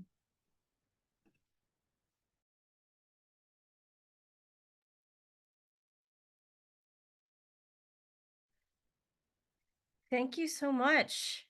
Next up, we have Ritang Fala, Chief Executive of Setsong African Tea Crafters, South Africa. We look forward to hearing your pitch.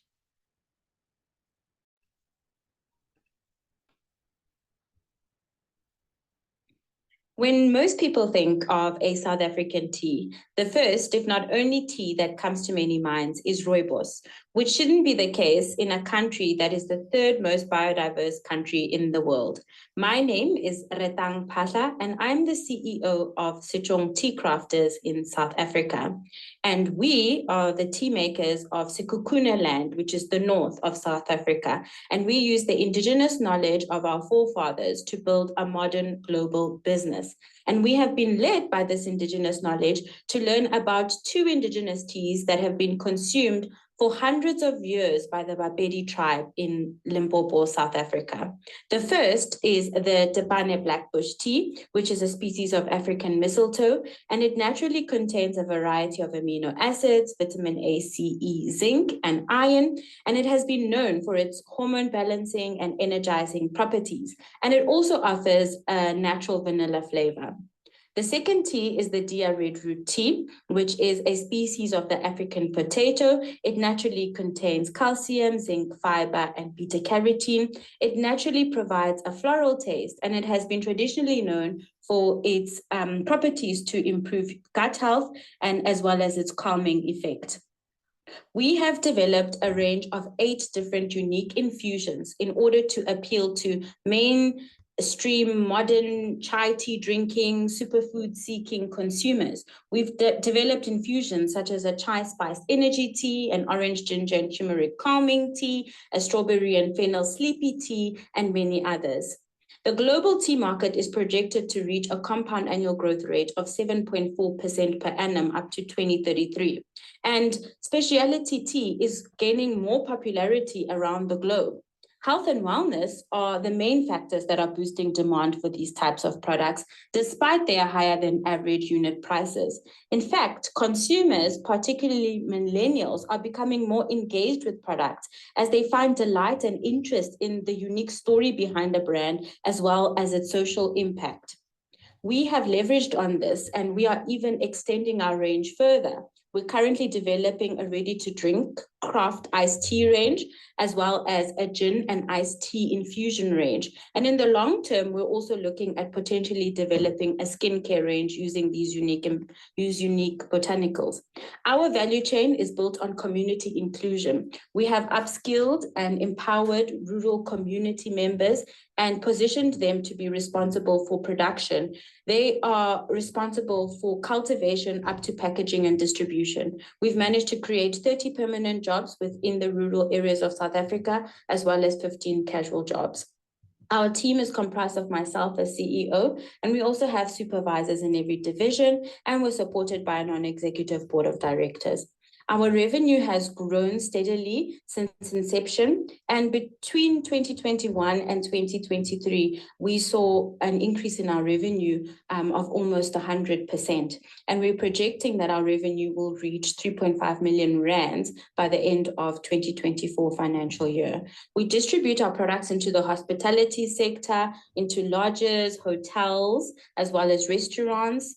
We also supply mainstream retailers, pharmacies, bakeries, and digital platforms. We are aiming to penetrate the larger mainstream retail market of South Africa, penetrating retailers such as the Pick n Pay Group and Woolworths. But internationally, we're also aiming to expand our footprint in countries such as the UK, regions such as the EU, as well as North and South America. We're supported by a few stakeholders within South Africa, such as the Agricultural Research Council, the Council of Science and Research, as well as the German Embassy's GIZ. We've won numerous awards. Most notably, we were awarded first place in the Food Lovers Market Seeds of Change competition in 2022 due to our social impact. And this year, we were also awarded Best in Agro-Processing by South Africa's Department of Agriculture. We are looking for support in the form of funding, up to $1.4 million US, as well as coaching and mentorship. And this will assist us in developing a fully industrialized production plant, which will be internationally accredited. And this will assist in ensuring widespread retail presence and product availability. It will also support creative marketing and advertising solutions, robust in-store promotions, and lifestyle-oriented product placement. Our vision is to provide consumers with an authentic health offering rooted in African ancient knowledge, while celebrating South African and Africa's culture and biodiversity to leave a legacy which is impactful and generational while building the rural economy. Thank you.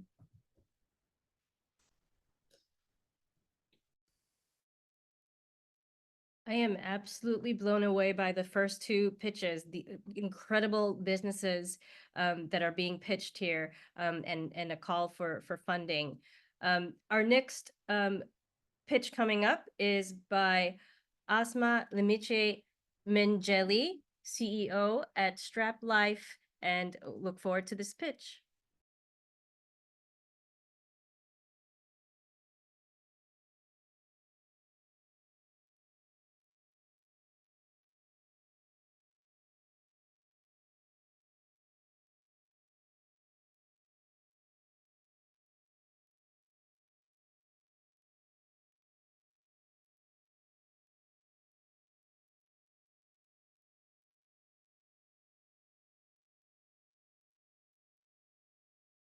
Hi, my name is Asma Limiche and I'm the CEO of Strap Life. The original name was Strap. It was inspired by our first two innovations, a connected bracelet, Strap, and its application for reminding people of medication intake. The name then evolved to include life, Strap Life, attached to life. Our innovations are inclusive, so they are for everyone. After the bracelet, which is currently being prototyped, and the beta version application published on Play Store for a test that proved conclusive, especially in terms of reliability of the alerts. Other products have been realized, such as sticker. The sticker for taking medication readable by all, including blind people, and the life card or the emergency card 2.0. The reflection on our innovations begin in a particular context, that of COVID-19, a period during which vulnerable people, especially elderly, suffered from isolation and had great difficulty complying with their treatments. After bootstrapping, we plan to move to external funding, which will help us to market our solutions on a large scale and develop new products. Thank you so much.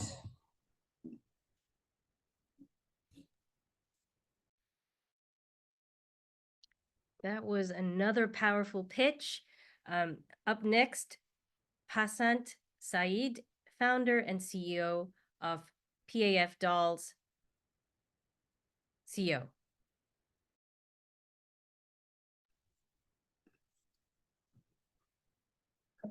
I'm Passant Said, founder of PAF Dolls, an Egyptian company specialized in manufacturing soft dolls resembling the Egyptian culture and heritage.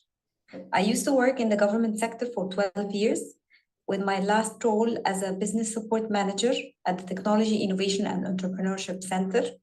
I enjoyed my job and I always wanted, but however, I wanted to follow my passion and do what I truly love, which is art and crafts and making soft dolls. In 2015, I had a chance to travel to Milan to participate in a 6-day program called Promoting Women Empowerment in the MENA region, which was organized by the UNIDO.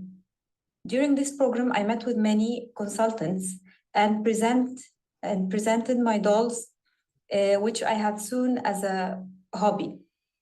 They gave me several advices regarding the material and the design and the whole project itself.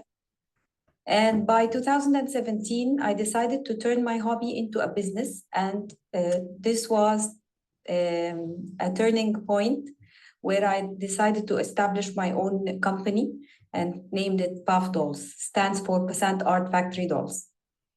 Regarding the operations, to continue our project, well, actually, we are seeking to have more finance, access to finance, like funds or grants, to more expand the project and have marketing budget, better marketing budget, better machinery, and a wider workshop in place for the manufacturing itself. And we actually looking forward to expand globally. So by next year, we are participating in the Toy Fair New York. It's a very big exhibition where toy manufacturers, exporters, and retailers participate in this event. It's a B2B model. That's it. Thank you, Veronica.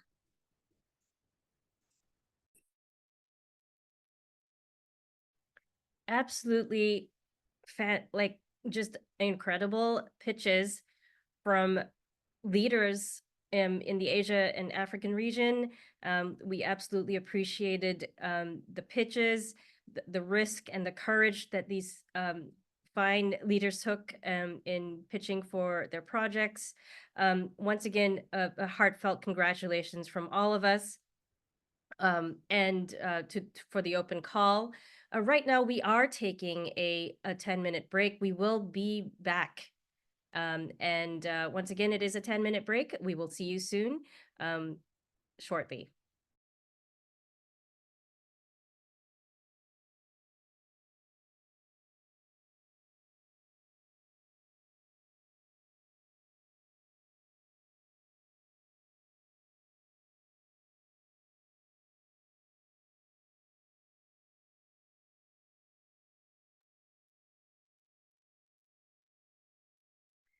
Welcome back from the break. You are logging in wherever you are around the world. We welcome you This is the second half of today's event. We are right about to introduce to you our next panel, very exciting panel, Women Innovating for Impact, Capital, Collaboration, and Change. This is going to be moderated by Brianna Gonzalez, Corporate and Securities Attorney at Kiritsu Law, Nonprofit Executive Director of Now City Communities, Anastasia King, Cultural Strategist, Co-founder of High Face Studio and Wild Adventure XR, Bonnie Gurry, CEO at Green Portfolio, Karen Levert, Managing Partner at Levert Ventures. Welcome, all panelists. Turn on your videos, turn on your microphones. We look forward and absolutely are excited to hear your voices. Thank you, Cheryl. I appreciate the intro. And hello, ladies. How are you today? Well, thanks. How are you? Good, good. Thank you. Well, thank you for your time and thank you for joining us. And thank you to everyone at Heroikka for putting on this amazing event. Looking forward to our panel and just finishing up the last day strong. So thank you again for organizing this. So the topic of our panel, as Cheryl mentioned, will be Women Innovating for Impact, Capital, Collaboration, and Change. Essentially just the impact investing and how we make an impact through our investing and how we make an impact through our business ventures as well. So I'll go ahead and start with you, Ms. Anastasia. We'll start with the first question of what drives you to focus on impact-driven work and what personal or professional experiences led you to innovate in this area? Thank you, Brianna, and thank you to Heroikka and everybody at the conference. It's great to see so many amazing women expanding on impact in the world. I think that I'm probably like a lot of people. I feel like what's designated as impact in the world today are just things that I care about. They're like hardwired into me. I want everybody on my team to make a decent living. I want to elevate marginalized voices and create spaces where there are more diverse voices and viewpoints. I think that makes a better world, a more livable world, and frankly, a funner world. As far as impact investing goes, you know, my friend Tracy Gray, who's very prominent in this space, has said many times that, you know, she does have this feeling about impact, but, you know, frankly, just performance statistics on companies that are led by women, we just do better. We perform better. And the fact that the level of investment doesn't meet that, isn't directly correlated to that, is kind of crazy pants. So in reference to the second part of your question about why I would innovate in impact, I think that, you know, as we've seen this week in America, we have a very large gap in our value system. And I think that in impact investing, there's a values gap as well. Like I said earlier, I'm kind of just hardwired for impact as part of my value system. It's just inbred in me. And I think that, you know, my desire in working in entertainment and culture is really to use storytelling, to use art, film, music, movies, the things that move faster than policy or economics, to change our value system. And that's what my startup, Wild Venture XR, is really about: changing the value, the way that humans value nature, using entertainment and technology. Amazing, amazing. Thank you for sharing. And I'll go ahead and move on to you, Bonnie. I know you are managing the Green Portfolio, so if you can give us some insight on what led your impact-driven work there. Sure, very similar. I also have found that values are just an important part of who I am, and to me, where my money goes, how it's spent, and how it's invested should match that. And that's one of the reasons I ended up founding Green Portfolio, was because I found there were not many digital tools out there to actually aid a retail investor in understanding for me, like climate is front and center of of a problem that we just have to tackle because it affects almost every other problem out there. It really just magnifies some, underlying issues. And so for me, being able to have digital tools that can help to accelerate the transition to align more investment, more of the money that's out there with all of these different amazing projects, companies, and investments that are available is really what led me to found Green Portfolio. And we also are really trying to just harness this energy from younger generations who are just demanding that products and services match the value structure that is so important to them. Amazing, thank you.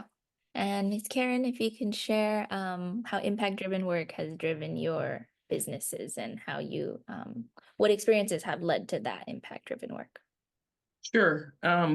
So I have a venture fund, Levert Ventures. My last name is French for the green, and we're doing all agricultural investing. So in more of the crop space. So for me, it's twofold on that impact side in terms of what kind of drove me.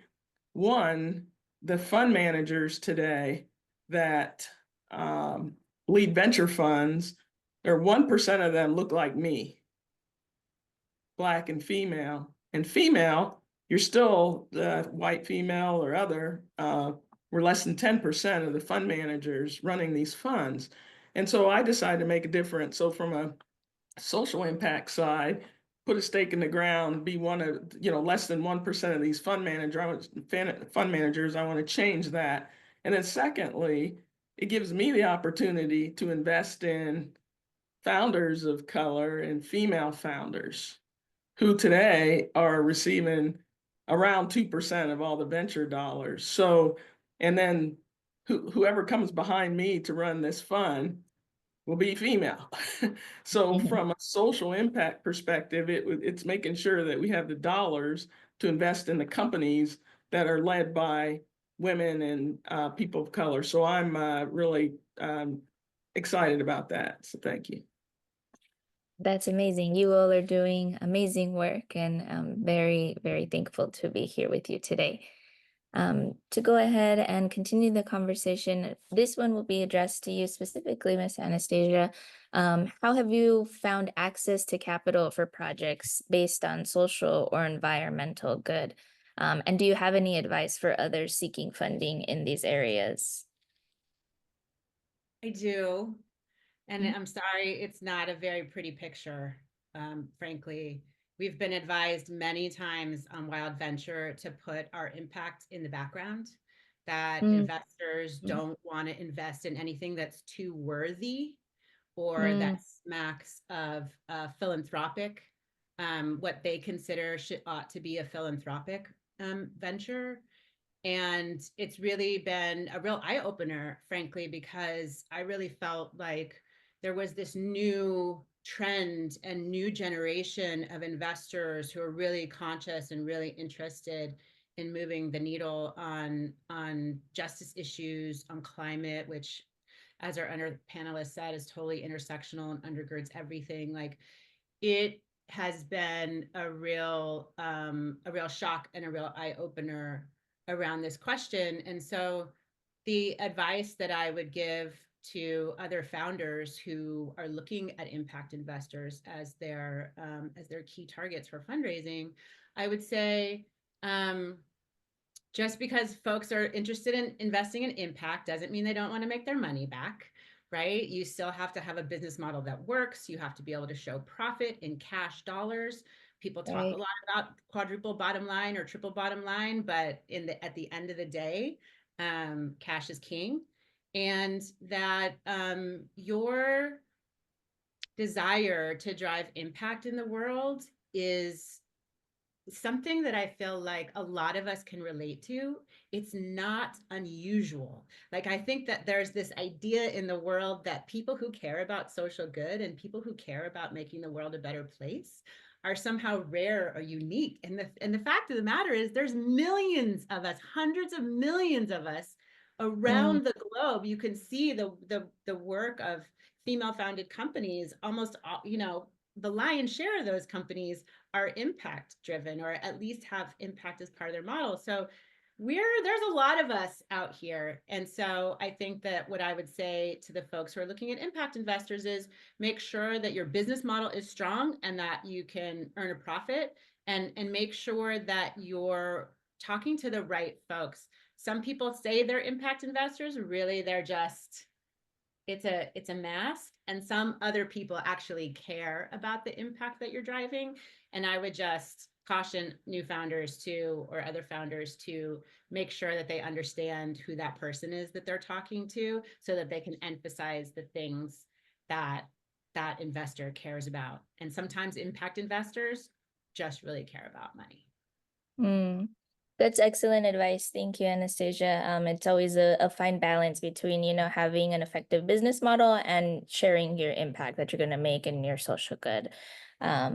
So to kind of follow up on that, I'll address this question to Karen specifically. In your venture fund, what criteria do you look for when funding impact-driven businesses, and how do you balance those financial returns with the social impact?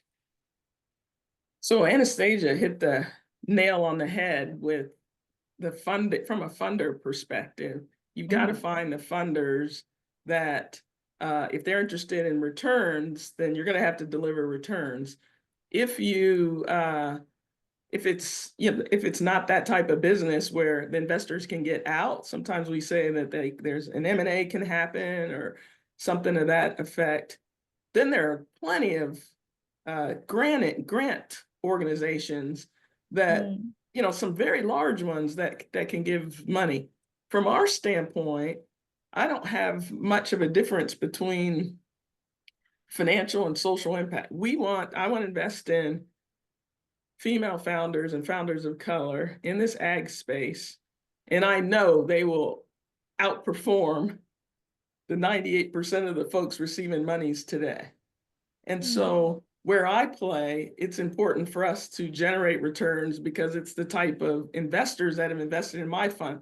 If I want to continue to have funds, we've got to return monies. But I think I have no problem finding tremendous female CEOs. And I think sometimes people have that as an excuse, like, oh, we've got to pick these white guys. No, I know that our female CEOs will outperform them. I cannot wait to show that. And, I look for founders in all of us that are on this panel or listening in today, we've had struggle. If you've not had any struggle in your life, it's very difficult when it happens. You don't know how you're going to react to it. But as female and people of color, we've had to get by with less. And so we know how to fight through, challenges, I think better than most. And so to tie that up, I'm making a social impact in the type of founders we invest in, and I'm super confident that we're going to outperform the others on from a return basis. I can't wait to see that data too, Karen. I can't wait to see you publish how all of your female founders have outperformed, traditional ventures. So I appreciate the work you're doing. I'll address this question to you, Bonnie. I know you kind of have a broader insight in the companies that you include in your portfolio and what you bring in your digital products. Probably you have a broader market insight. So I will want to ask you, where do you see the biggest opportunities for women-led impact initiatives in the next 5 years? So just to be clear, so Green Portfolio actually does it. We don't pick individual companies or recommend individual companies on our platform. We do recommend financial advisors that have a climate focus. So I can't 100% answer your question, but I do actually really want to follow on to what Karen and Anastasia were saying, if that's okay. With a bit of advice for this, if you are trying to get funded in this space, because I think one thing it took me a little too long to realize, and especially listening to Karen, if you're coming in looking for investment as a woman with an impact, right? You are, as part of your business, you're automatically seen as kind of coming with extra risk factors, right? They don't really know how to value your impact. They don't really understand if, you know, they haven't worked with a ton of female founders probably, so that's already another risk factor. And if you're having to spend a lot of time convincing the potential investor that that impact and who you are not risky, you're probably not going to get there. It's just, you know, that's kind of like a deep-seated kind of thing where if if the person you're talking to just doesn't really value climate change as a problem that we need to tackle, or that you're not going to convince them. And or maybe over a couple years or whatever, I don't know. But in the short term, if you are spending a lot of your time, and I used to do this, trying to explain how important climate change is, or you know how much I have built as a female founder and as a female founder team. My co-founder is also female, and that's actually a bonus. It's really hard. So you trust your gut, and if you're like, this is too hard, maybe it's time to reassess who you're talking to. And that took me a little too long to learn. But then just going back to the question you asked, if I were to say, I spend my day and life breathing climate fintech. And I think it's a space that has, in other parts of the world, specifically Europe, we've seen quite a bit of growth. But not as much in the US yet. And I think we're going to see, despite the change in administration, et cetera, we're still going to see a lot of innovation in this area, whether it is different kinds of financial products or services, in investments, insurance, credit cards. Like, think of all the ways you spend money and all the ways that we're not folding climate into that experience yet. There's so much opportunity. So that's what I'm excited about. And there are a number of super cool female founders in the space as well. We all know each other. But we should start a club. But yeah, that's what I'm really excited about right now. Great. Thank you for sharing. I too have a passion for climate change and climate tech, so happy to share that with you. I think it's out of pure necessity, you know, something that we should be addressing and focusing on. Do you ladies have any insight, Karen and Anastasia, on just any areas you think we need to see more women-led initiatives, any particular industries? After me answering a couple of questions, you probably know I will say the sky is the limit. So I think whatever we put our minds to do, we can do. And you have to believe that, and believe that the universe is conspiring in your favor to do it. I think where we need to do a better job, or where we can do a better job, I mean, in the US in this last election, I do believe if the Democratic candidate was a male, he would have won. And so as a female, I feel like we've got to continue, because we're in a misogynistic world, to how do we elevate women so that people can see the results? I mean, in the US, the CEO of CVS and General Motors, UPS, Best Buy, Oracle, they're all women. And we don't know that in general, but these are brands that we know. And so I do feel like that we have an opportunity to make sure that everyone, other women, men, everyone, sees the potential that women have to lead. And I think that helps to change the game. So it doesn't matter what the industry is. I think we just really have to get more exposure there. And it's not our personalities to do that innately, but we have to do it. Yeah, I just want to follow on that. Being a filmmaker and a storyteller myself, and working in culture, like, I can't stress how important storytelling is around impact. It is the most powerful tool that we have to drive value shift, which is what I think we need to actually support economic and policy changes on these issues that we all care so much about. Storytelling is the #1 tool. So if you're investing in impact and you're also not investing in storytelling, I'm here to tell you, like, the two things go hand in hand, and it's way more than marketing. It's really about what Karen was talking about, which is awareness and familiarity.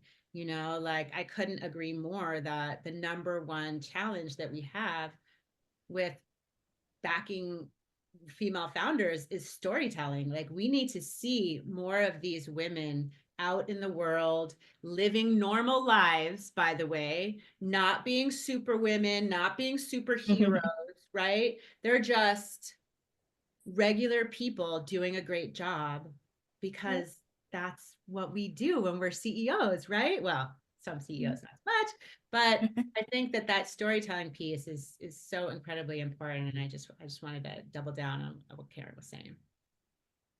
Amazing. Thank you, ladies. I think that wraps up our panel for today. If you have any parting words for the women and any last piece of advice for them and their impacts they're trying to make and in their businesses, now is your chance. I just want Find to your say, tribe. just keep swimming, like keep Mhm. going. Don't stop. Don't let anybody dissuade you from your goal. You got to just keep on pushing through and being out there in the world so that other people can see you and see what you're doing. I'm so sorry, Bonnie, for cutting you off, but I was More or less the same, just like, you know, keep going, find some people to swim with, you know, help each other out. And I don't know, we got to like convince men to start opening more doors for us. I think that's like next to my list is who can we harass so that there are men in this room also elevating women, because I think we do a pretty good job of elevating each other. Yeah. And I'll just repeat, the universe conspires in your favor, and whatever you think about doing, it's typically not life and death, so go for it. That's amazing. Thank you, ladies, again for your time. I really appreciate it and your helpful insights. I'm sure everyone here appreciates it and can put it into practice. Thank you.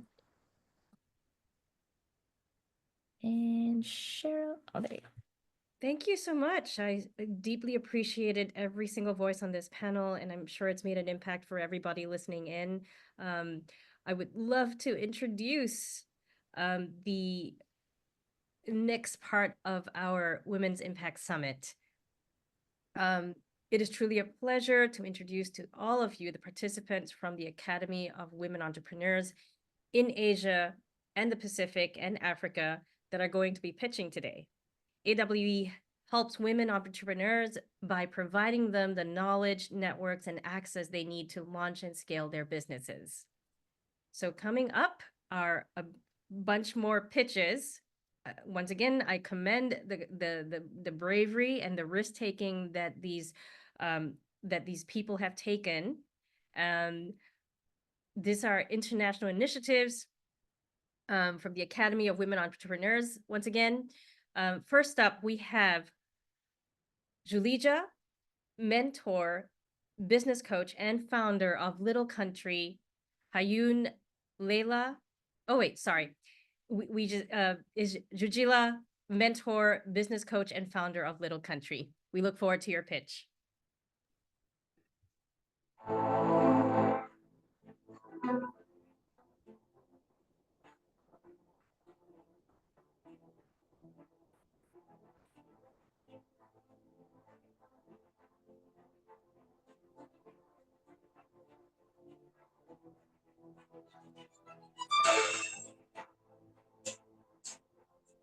Hello, my name is Yulia Im, and it is a great honor to me to present my company, Little Country, at this summit. And I would like to share my way and story of building my company to inspire and impact another women. I am mentor, business trainer, and founder of company Little Country. I grew up with a single parent mom without financial resources or connections. That's why I started to work at 14 years with children in summer camps. And from that time, I realized that all my life will be connected with children. And my passion and love for children has been the driving force in my life. And that's why in 2013, I left my position as a deputy director in international company and founded Little Country. as an educational center. Our kindergarten has a capacity for 300 children. Our educational center welcomes 1,000 children, and our school teaches 400 students. The mission of small country is to light the stars, our children, and we grow leaders and talented individuals. Our teachers see and open child's full potential by providing world-class education, respecting and giving love and recognizing each child as an individual. Over the past 11 years, we have proudly graduated more than 6,000 children who have blossomed with us. And I'm honored to work with the best team in the world, a group of 50 dedicated professionals, teachers who share the same vision, values, and goals. And together we are driven by our mission to bring out the best in each child. We follow international programs to provide a well-rounded education. And our curriculum is designed not only to give basic knowledge and intellectual growth, and we offer 5 languages, mental arithmetic, speed reading, IT, financial course for children, and also physical development is very important, with facilities including seasonal swimming pools, gymnastics, and karate. My greatest honor is the trust families place in us. Many families bring their second and third generations to little country. They are confident in our ability to care for and give their children futures. As a business trainer, I specialize in guiding and empowering women to build their own educational businesses from their dreams, and step by step, I teach, help, and inspire them to achieve their goals and to open their own business. As a mother of 3 wonderful daughters, I know the importance of balancing business and family. And this balance is something I teach my students in my trainings, and helping them create not only successful businesses, but also happy life. And I truly believe that with the right tools and action, success and happiness are within reach. Thank you for your attention. And one of my goals today is to create strong business school for children and for women, and to organize special conferences and different programs to develop them and help to achieve their dreams.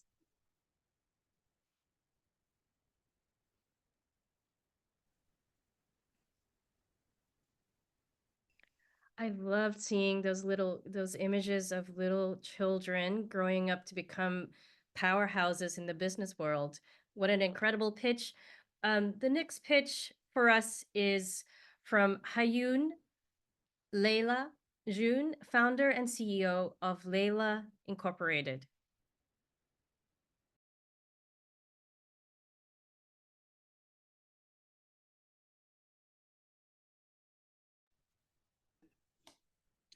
Hello, my name is Leila, and I'm the CEO and founder of Leila Incorporated, where I lead our real estate platform, 북덕방. My role encompasses everything from strategic planning and business development to daily operations, all with the goal of transforming the way people engage in real estate transaction. My business, 북덕방, is a real estate direct transaction platform built to make property transactions transparent, accessible, and user-friendly. Our platform enables property owners and prospective buyers or tenants to connect directly, bypassing traditional intermediary fees and creating a more transparent process. At 북덕방, we provide tools such as a thorough property verification checklist, expert consultation services, and a secure transaction environment that include options for deposit card payment. We aim to empower users with information, professional support, and the tools to engage in safe and verified transactions, ensuring confidence every step of the way. The idea for 북덕방 was born out of a desire to address some persistent challenges in the real estate market. Many consumers feel burdened by high intermediary fees, complicated processes, and a lack of transparency in transactions. I wanted to create a solution where users could navigate the real estate market with more clarity and control. Bookdokbang is designed to reduce these challenges by enabling direct transaction and making expert support easily accessible, so users can feel secure about their choices. My vision was to create a platform that functions almost like a caring guardians and offering guidance, resources, and support to make the process as smooth as trustworthy as possible. To continue Bookdokbang's growth and enhance its offering, our primary needs are investment in technology and strategic partnership. We plan to expand our technical capabilities by upgrading our AI chatbot, enhancing our property verification features, and creating a seamless payment process through financial institution collaborations. Furthermore, we aim to expand our user base, improving our CRM for better user retention, and build a strong network of industry experts. By continuing to invest in these areas, we hope to establish Bookdokbang as a trusted name in the real estate market, ultimately contributing to a more transparent and consumer-friendly industry. Thank you.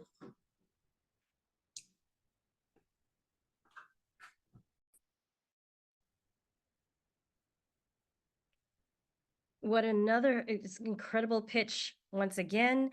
So in the chat, Irina has very gracefully added the link to Hayun's LinkedIn. If you wish to connect with Hayun, the LinkedIn URL is in the chat. And our previous pitch speaker, Yulia, her Instagram link is also in the chat.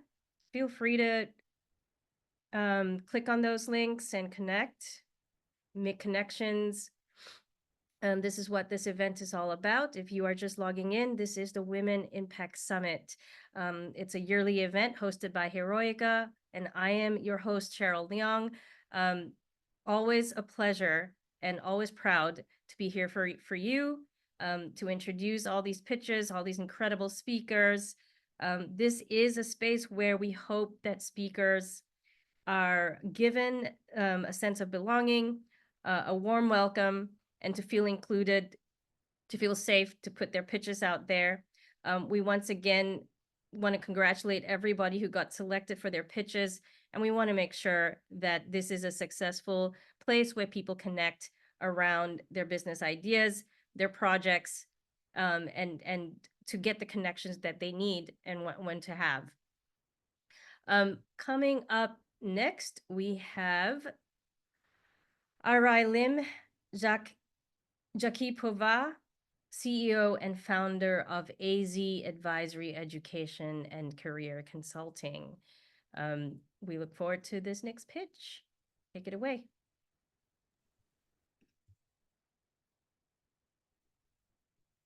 Hello, I'm Arai Jakipova, an entrepreneur from Kazakhstan, a founder and the CEO of the AZ Advisory Education and Career Consultancy. Here is my logo and here is my Instagram account, which I will keep reminding you during this session. I would like to go through my story briefly, how I started my own business after 7 years of successful career in corporate sector. So I was living as an expat in the United Arab Emirates. That time I had 2 kids. I got a career burnout, working hard, and not having proper friends and environment supporting myself. So one day, after 7 years of dedicated work, I realized that working for someone else's dream is not going to be rewarded and appreciated enough. And that's how my self-branding job started. And the story of my company starts with AZ Women's Networking for women professionals and entrepreneurs. Here I highlighted my projects, which I've been doing for the last 5 years. This is how long my business exists and sustain. And I highlighted the names of those projects. Let me just go through them. I would like to mention that the main thing in business is just to act, because through that experience, you will learn, you will experience, you will sometimes you go down, you will have ups. However, this is what brings the success to your life. So we arranged Middle East Grants Education Fair, which was unique fair with the region's best universities in the region of CIS, in the Russian-speaking countries. We annually provide study in the UAE seminar series in Central Asia. We arranged Kidpreneurs Academy, which was devoted to teaching kids English and entrepreneurship. And we also created Mr. and Miss Boss bilingual productivity planners for teenagers. Best thing I would like to highlight is about uniqueness, because we women forget about our uniqueness, which is our strengths. And actually, I chose not to compete with anyone else but myself. That's why I don't look at my competitors and get upset with that. However, it's important to analyze your competitors, but try to understand that your uniqueness is your USP, and your USP is being yourself and provide your service at your best. Here, I would like to highlight 3 components of which helped me to build a sustainable business. And primarily, I would like to talk about education. Continuous education is crucially important. So my experience with Academy for Women Entrepreneurs and Women Mentoring Program at European Bank of Reconstruction and Development completely changed my mindset and my management style, which affected my lifestyle. And of course, the networking I got through these programs, which still helps me to maintain my business at its best. Actually, networking is important not only for being surrounded with good supporters, but also it's your best way to do marketing for your business. And also hard work, of course, it's the main component, and you know that hard work pays off. Here are my partners list, and you can see big names here, Education USA, and also I forgot to mention Campus France, who I also got due to my education with Academy for Women Entrepreneurs. And I thank for Women Impact Summit, which also appeared in my life as a big opportunity due to my membership in Academy for Women Entrepreneurs.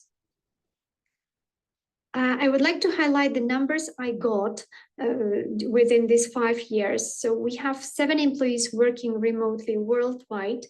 We have 4,000 plus organic followers on Instagram, and 3,000 plus organic followers on LinkedIn, and also 1,000 students worldwide. Here you can see some pictures of my big partners. One of them is University of Birmingham, Dubai, which is top 10 best British universities in the world. If you want to work with me, if you have any questions related to my business, to my personality, or if you would like to discuss any further networking opportunities, please feel free to contact me. And thank you for being with me. Yours, Aralam Jakipova. Follow me on Instagram, Arai Dubai. Bye.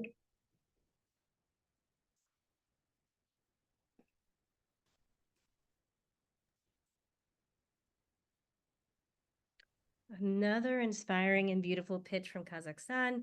That was wonderful to hear, and great to have witnessed this wonderful presentation. There are so many more that we are going to have today, and it's really exciting for me to introduce our next speaker. But let me look in the chat. I believe there is a link to get in touch with the speaker, Aralim. The LinkedIn profile URL is in the chat. If you wish to connect, go ahead and click on the link and make your connection. Next up, we have Murdivika Risinghani, co-founder and CEO at Sama. We look forward to this pitch. Take it away.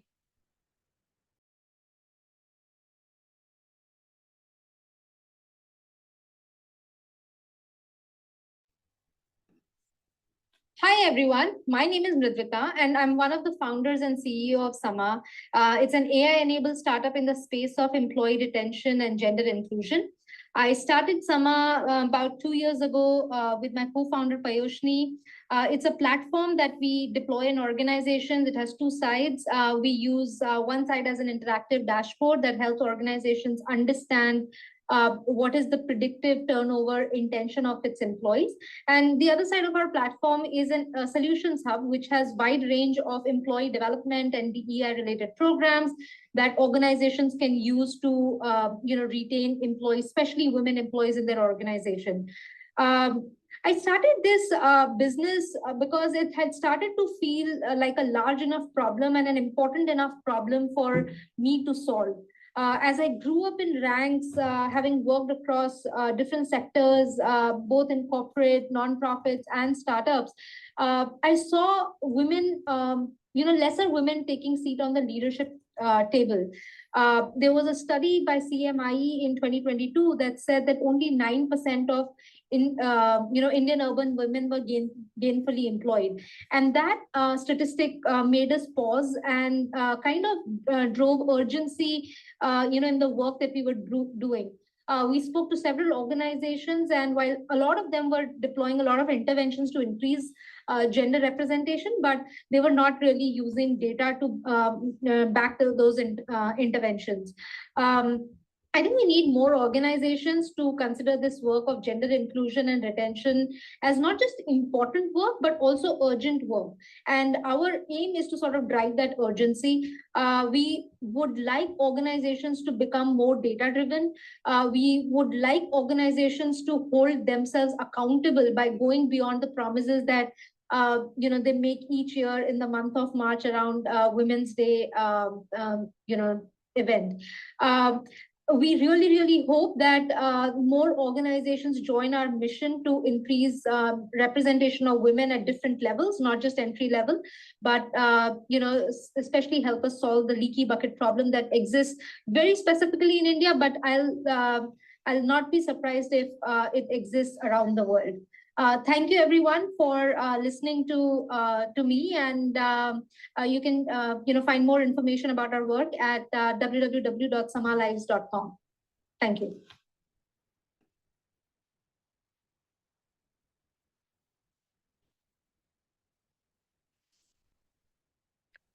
That was another incredible pitch. There are several links in the chat. Lots of people sort of reaching out for connection. There's LinkedIn. I see some LinkedIn URLs. I see different people introducing themselves. Please feel free to connect and get to know each other this way. The speaker that was just featured, her LinkedIn as well as business link is in the chat, and in fact I see her in the chat, so good to see you. So this is what we do here at the Women's Impact Summit. We connect, we pitch our projects, we get to know each other, and this is what this event is all about. Please oops, let's see, sorry. Okay, yes. Hi, Our Cheryl. next yes. How are you? Good. I just want to share some information with our attendees, if you don't mind, now that we have a little bit of time. And maybe we can talk about a few things also. First of all, I want to thank all our audience for your support. This is our 5th year, and we are extremely excited and thankful. The second thing that I want to share, Cheryl, you don't need to leave, please. I really enjoy having you by my side. The second thing that I want to share with everyone is that we're extremely thankful of all the women that have pitched during this summit. All of them went through a lot of trouble trying to get their pitches, their videos, or even pitching live because of the current situation with the climate and other circumstances. So we are extremely thankful once again for having them, all of them, with us. And the third thing that I want to share with everyone is that this has been the year that we had the biggest numbers and highest numbers of registrations. So thank you so much for trusting us, and not only to attend to the summit, but also for the open call that Heroikka launches. So thank you so much. It's great to have this safe space for all of us where we can interact and share our ideas, projects, and initiatives. Cheryl, how it is so far? How you doing? Yeah, it's always incredibly inspiring at your events, Micah. I mean, this is a yearly thing that is always my favorite.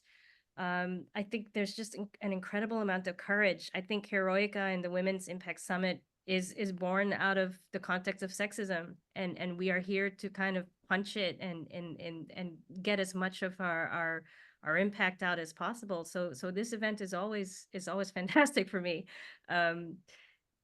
What are you feeling?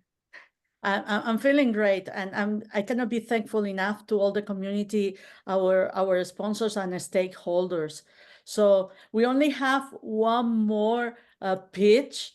So let's do it, you know. And thanks once again to everyone that is here today.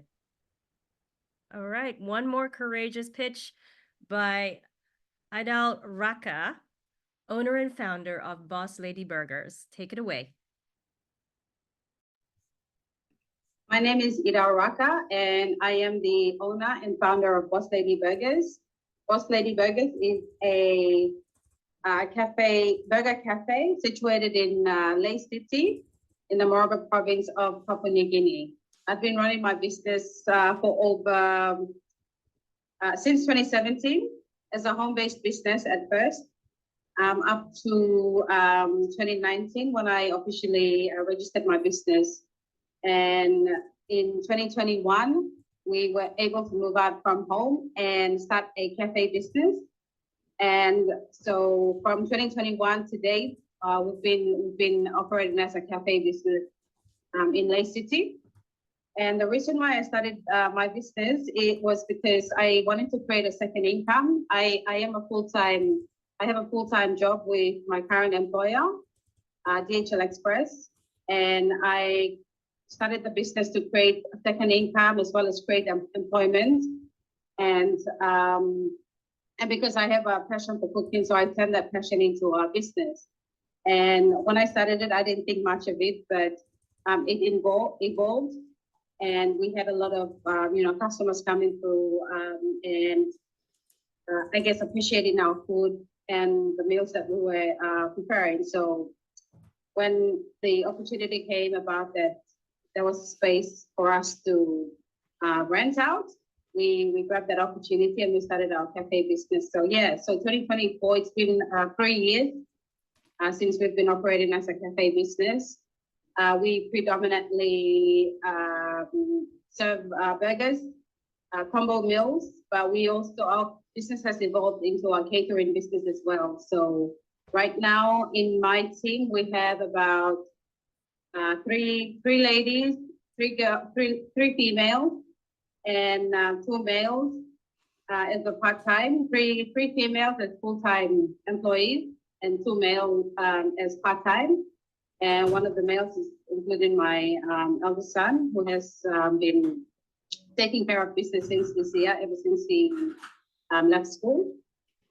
And to date, we are growing from strength to strength. And our business, the future goal for our business is to create another Boss Lady Burgers within Lake City or outside of Lake. I'm hoping to start one soon in Port Moresby, the capital city of Papua New Guinea.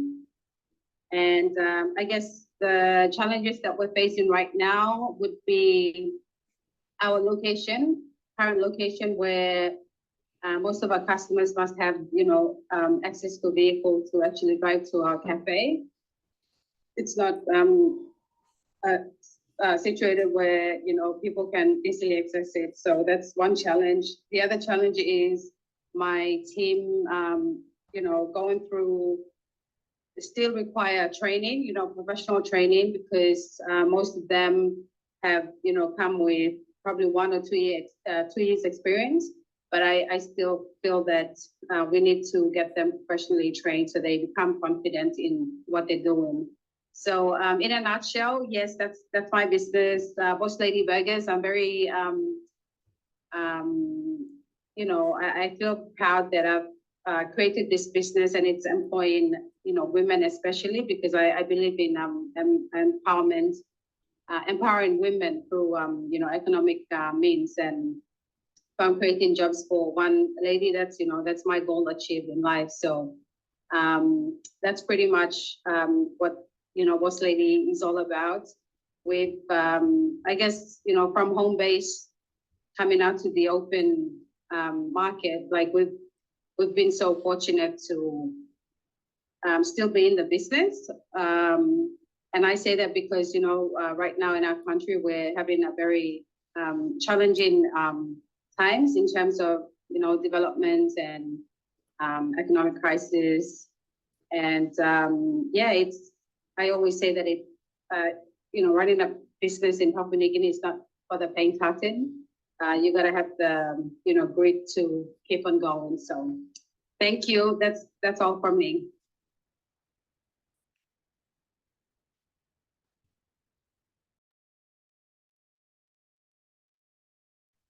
Fantastic pitch from Papua New Guinea.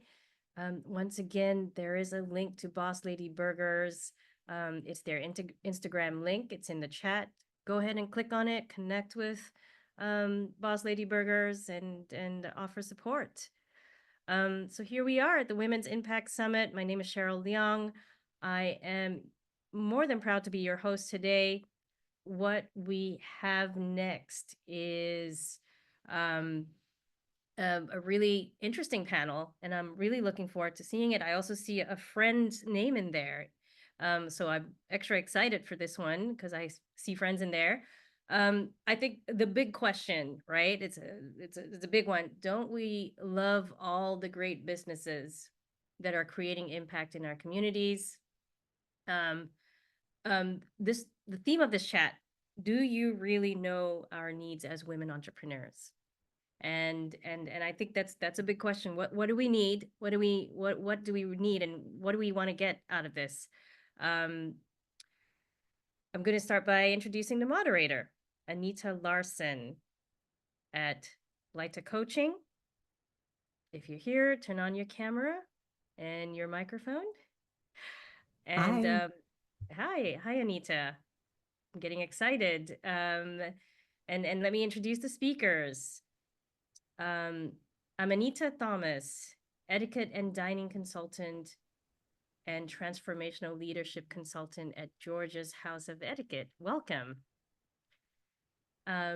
We also have Amy Meadows, CEO and film director. Welcome, Amy. We have Dawn E. Robinson, project and business manager. Here you have it, the faces, and very soon the voices of an incredible panel to come. Anita, take it away. Thank you for the introduction, Cheryl. And yes, I am very excited for this panel as well. And thank you for you guys, to everyone, for hosting this summit and for attending. And I'm excited to speak with these amazing women, Anita, Dawn, and Amy, about this topic because it's really important. Like Cheryl said, do you really know our needs as women entrepreneurs? So we're going to have a candid conversation about this, whether organizations and companies truly understand what we as female entrepreneurs need to succeed. Although we make great strides, we still face unique challenges like limited access to funding and resources, which I know has been discussed earlier in the summit today as well. And some of our social conditioning that may hold us back and put limitations on ourselves. So let's talk about how we can better prepare and protect ourselves. And yeah, I'm gonna dive right into this. And we have great diverse experiences across the panel. So I'm curious to hear what the ladies has to say. Let's start with the fundamentals. The basics of running a business.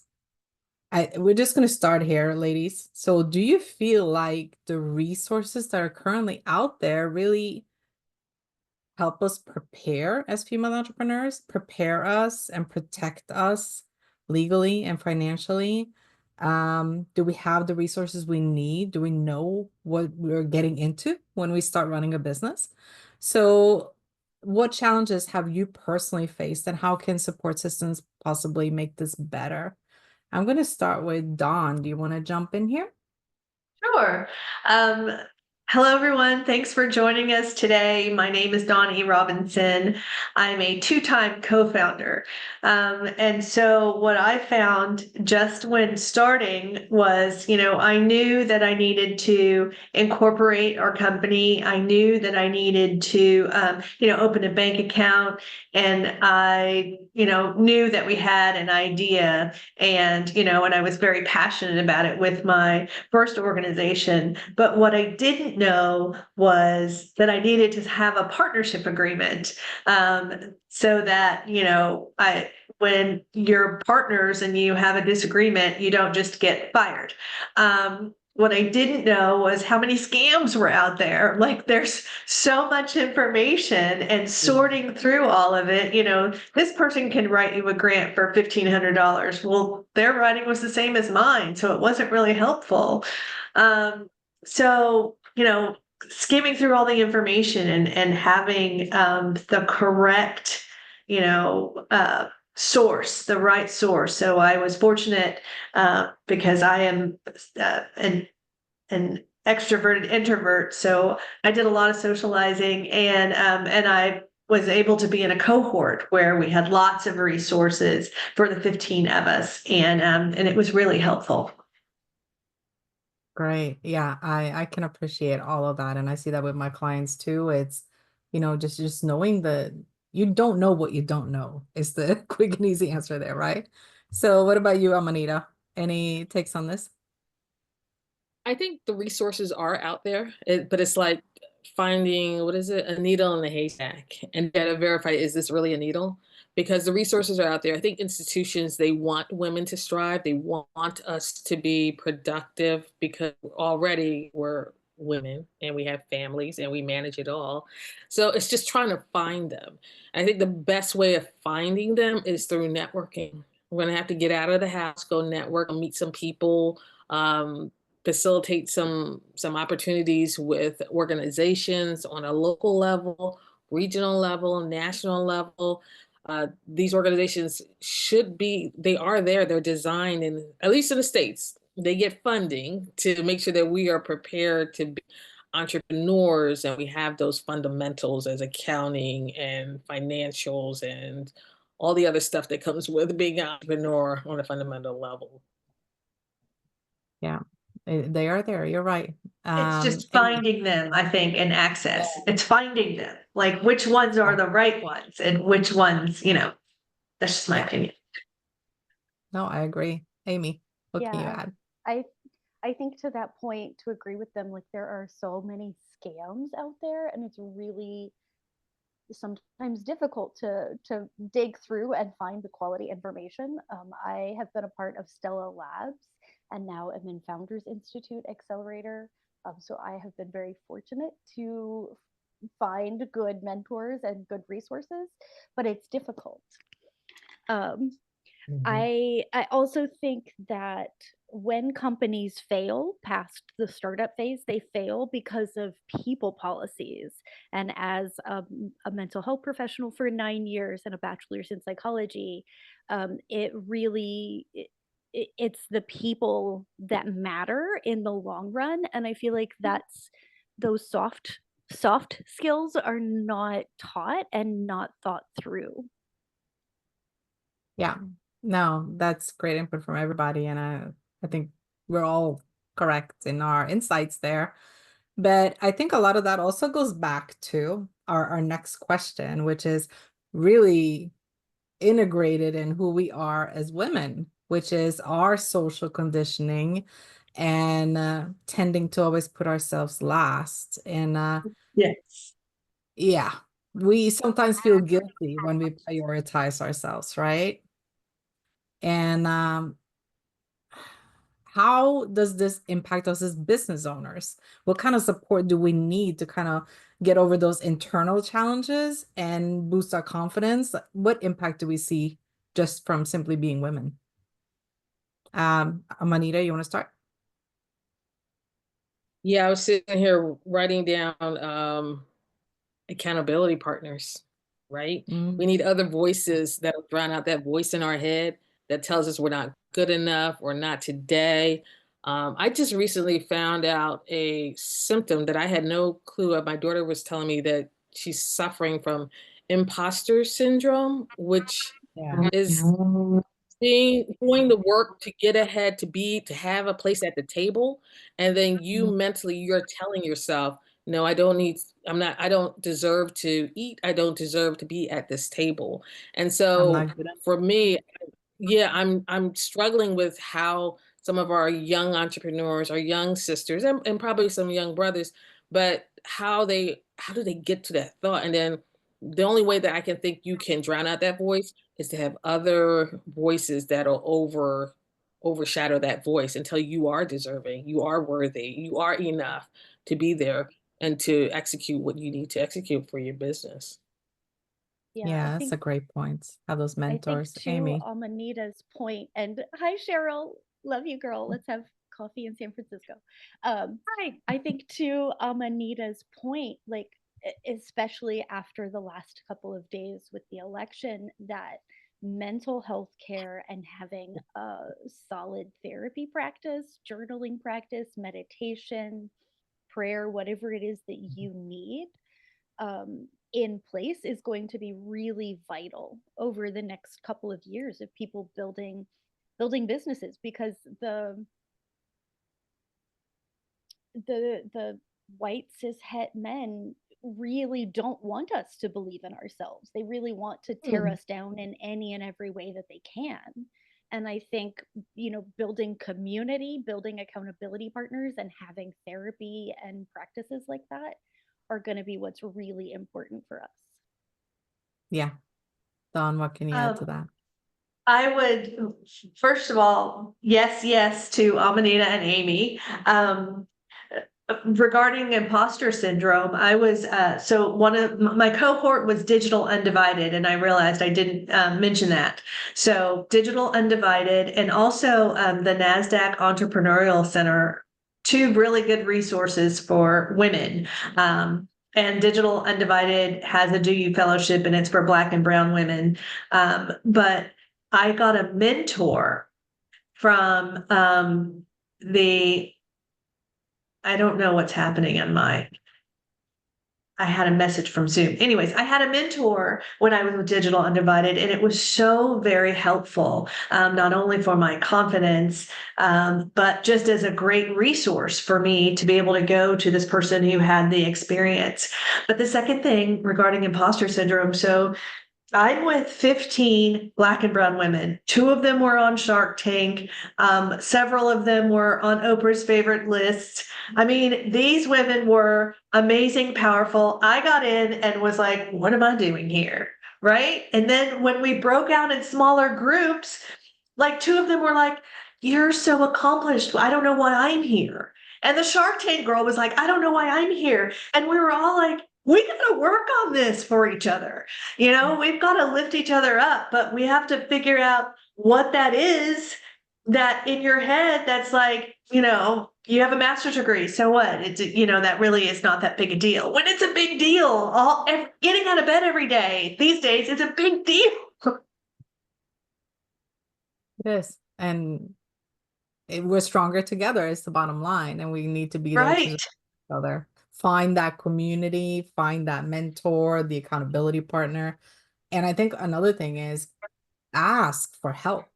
And I think maybe as women, we're not always as good at doing that as we should be, but ask for help. If you don't know, ask somebody.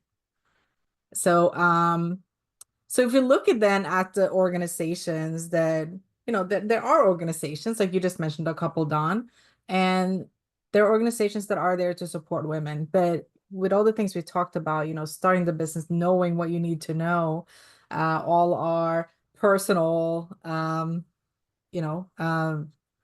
conflicts that we may have. Are we good enough? Can we really do this? All the things we have as women. Are they really meeting our needs as female entrepreneurs specifically? Where are they getting it right, and where they may be missing the mark when it comes to like that personalized support and resources? Amy, you want to start that one? Yeah, I mean, in one of the programs I did, we were promised a couple of things, and then when it came time to receive the financial models, our financial models were so elementary that it took more hours for the financial specialists to help us get up to speed at a venture capital level. And so the hour allotment that was there had been used. It's only about half of us got to use the financial hours with the advisors. And it was just like, there's no more money in the organization to buy more hours. Like, how do we deal with this? And so, I really think that knowing what your resources are and being able to effectively use them. Yeah. Dawn? I've been really fortunate with both the cohort and milestone circles. With my cohort, we met every couple of weeks. I made really good friends. I even started business with another one of the cohort members. We had amazing resources, and we got a grant. And at the end, I mean, we were really looked out for and taken care of, and they answered all of our questions, and we were all pretty curious.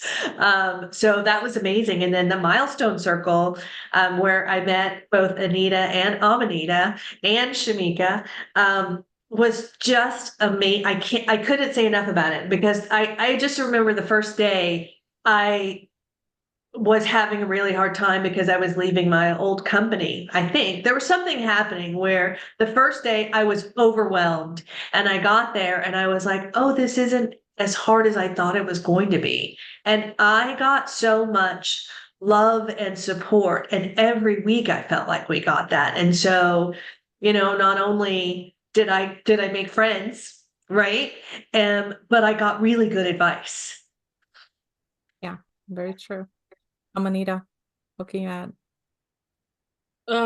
For organizational support and evaluating them, when you get in and you find You're doing right, what do they do?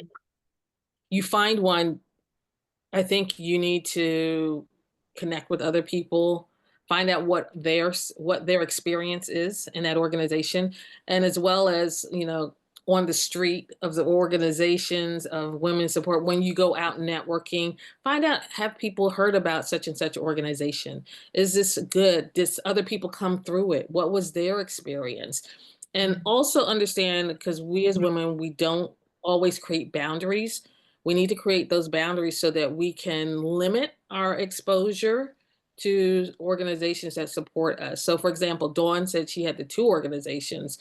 I met some women that are in 4 and 5, and it's like, how are you keeping your head on, but limit that exposure so that way you can get the most out of it, so they can give an honest evaluation of support for these organizations. So what you just said is actually a great segue to kind of our final question here, but about advocating for getting the right resources. So how do we go out and advocate to get better resources and support from the organizations that are out there, because as we kind of just heard, there are good organizations and there are not so good organizations. So how do we advocate for getting the support we need, and what steps can these organizations take to really understand and meet our needs? Can I go? Oh yeah, okay. I'm here. I'll let you think about it. No. Go ahead, Dawn. Go ahead. I'm still thinking up in my head. Go ahead, Dawn. Well, because I actually, my idea is that there's so much out there. We have to be very specific about what it is that we are doing.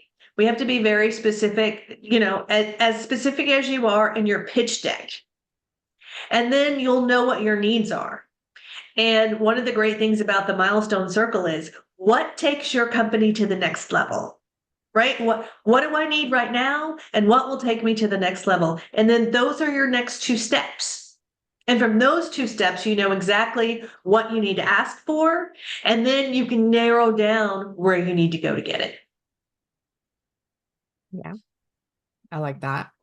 Amy, Amanita, anything you want to add to that?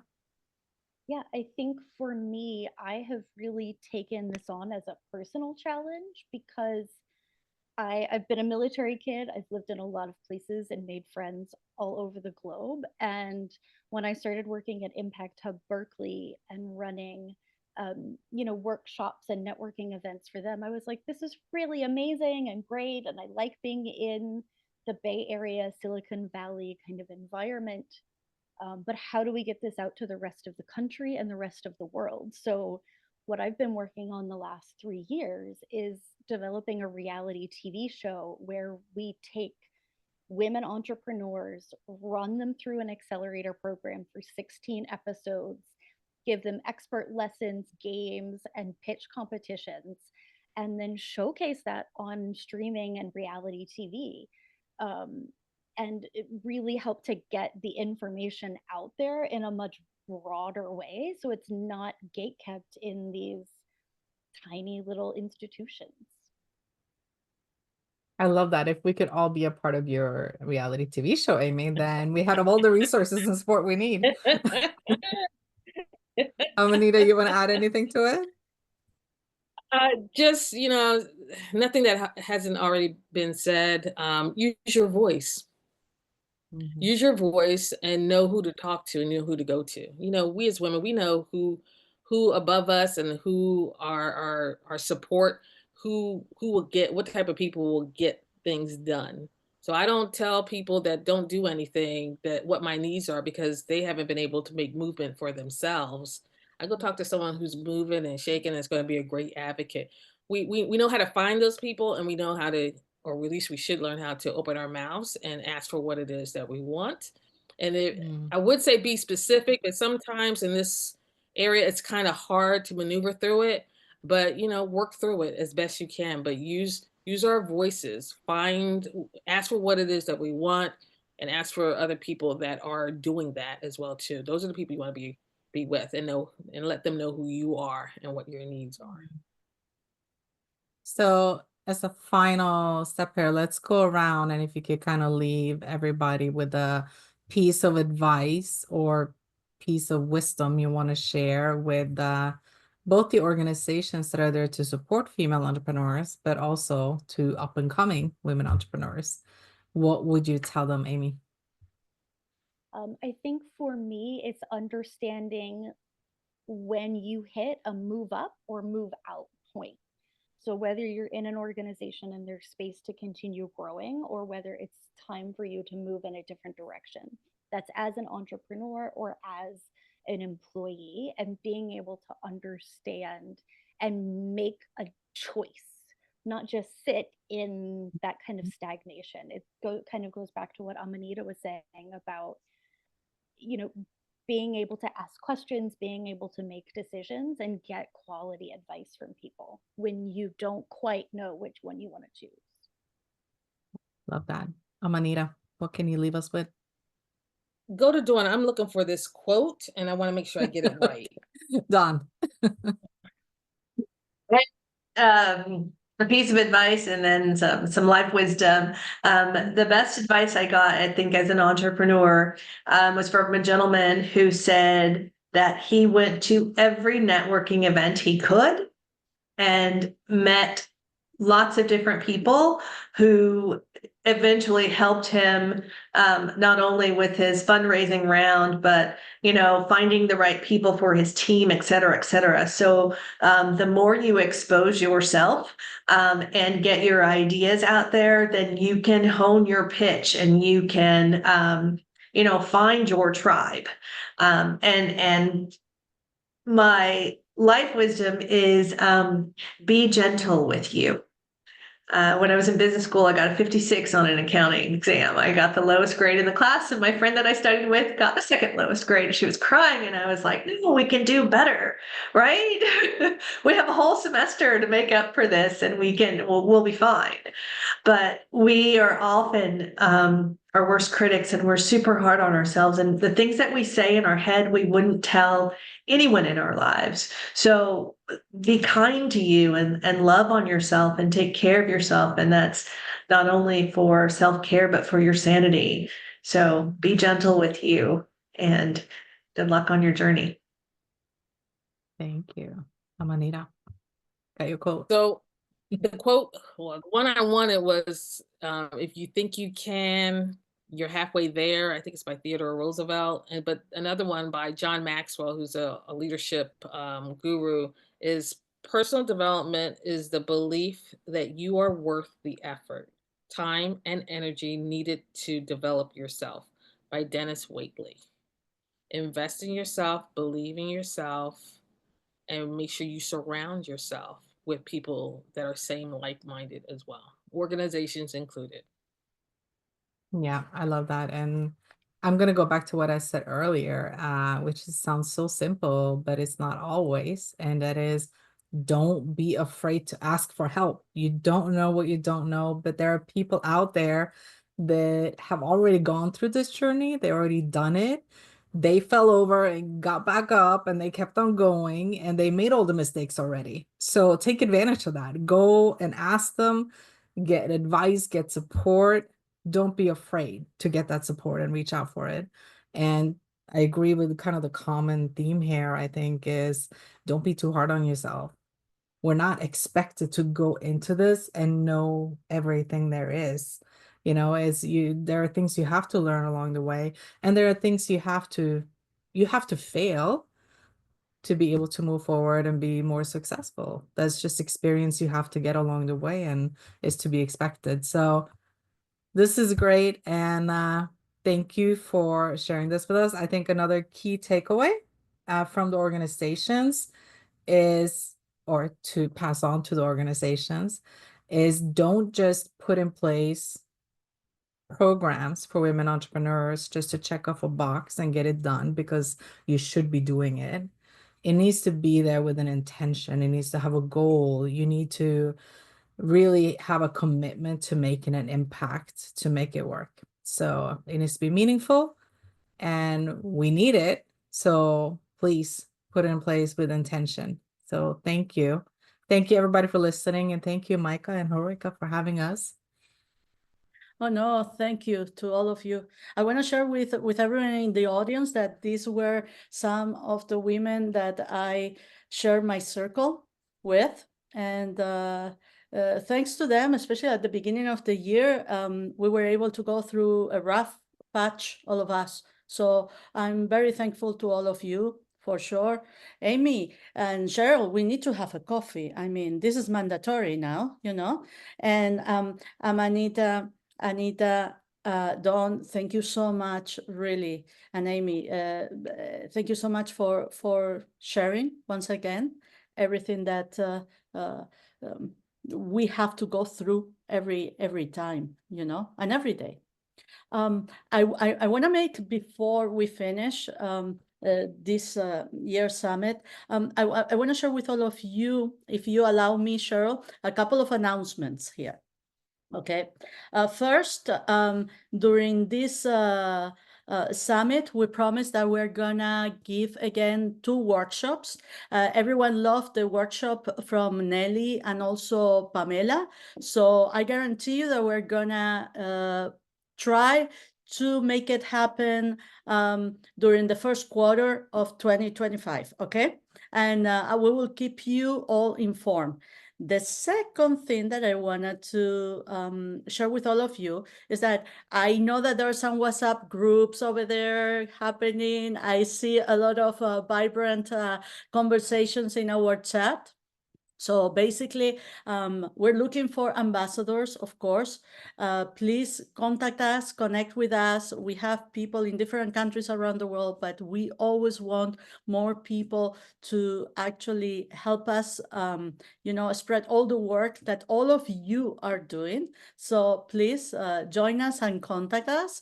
And the third thing that I want to mention to all of you is that First Flight Venture Center is giving these 3 scholarships for the open call that we're going to be having next year. Okay, so we will send you some information because this could be key to some of you to actually have access to this program that they're offering for free to our community.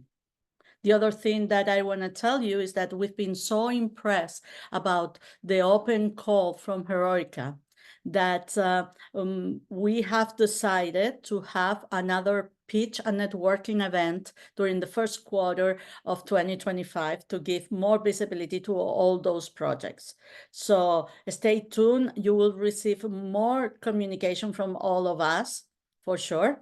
And the other thing that I want to announce, and we're going to need your feedback, I see a lot of you here, is that Irene, would you mind to share with you our new logo?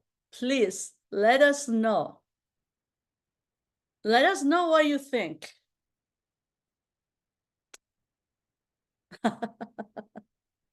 Let's see.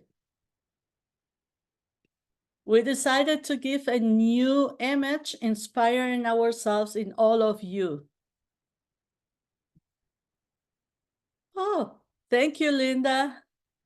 I hope that we are on the right path, Oh, thank you so much for all the love. Oh, thank you. So we need to thank Zaida for this wonderful logo, and also Irene to pushing us as well to do something different and refresh our image. I think that expresses quite well where we're coming from and, how we can be united at the same time. Oh, thank you so much. And last thing, Cheryl, do you want to announce what is coming next? Irina, Irene, can you share the links?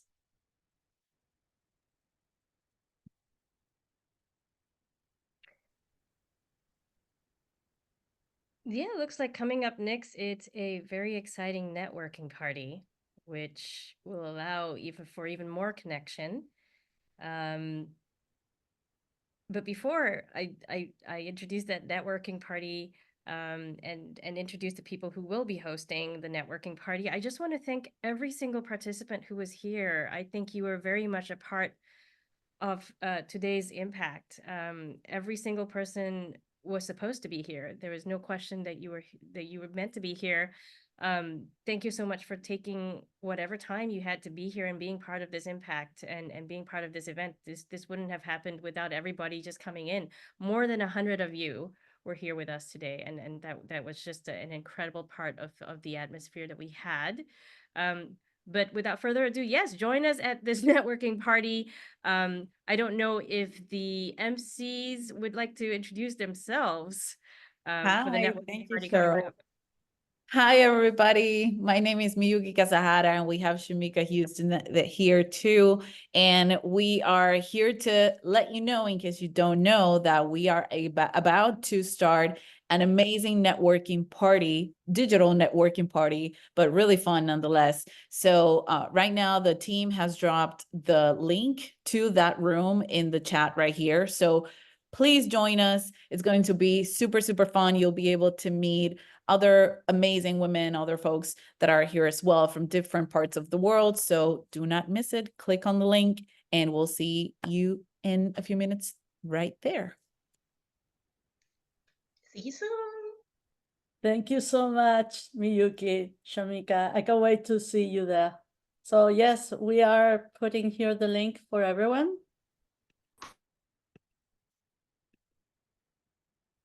Here it goes again. And once again, save the link. Cheryl, do you wanna conclude today?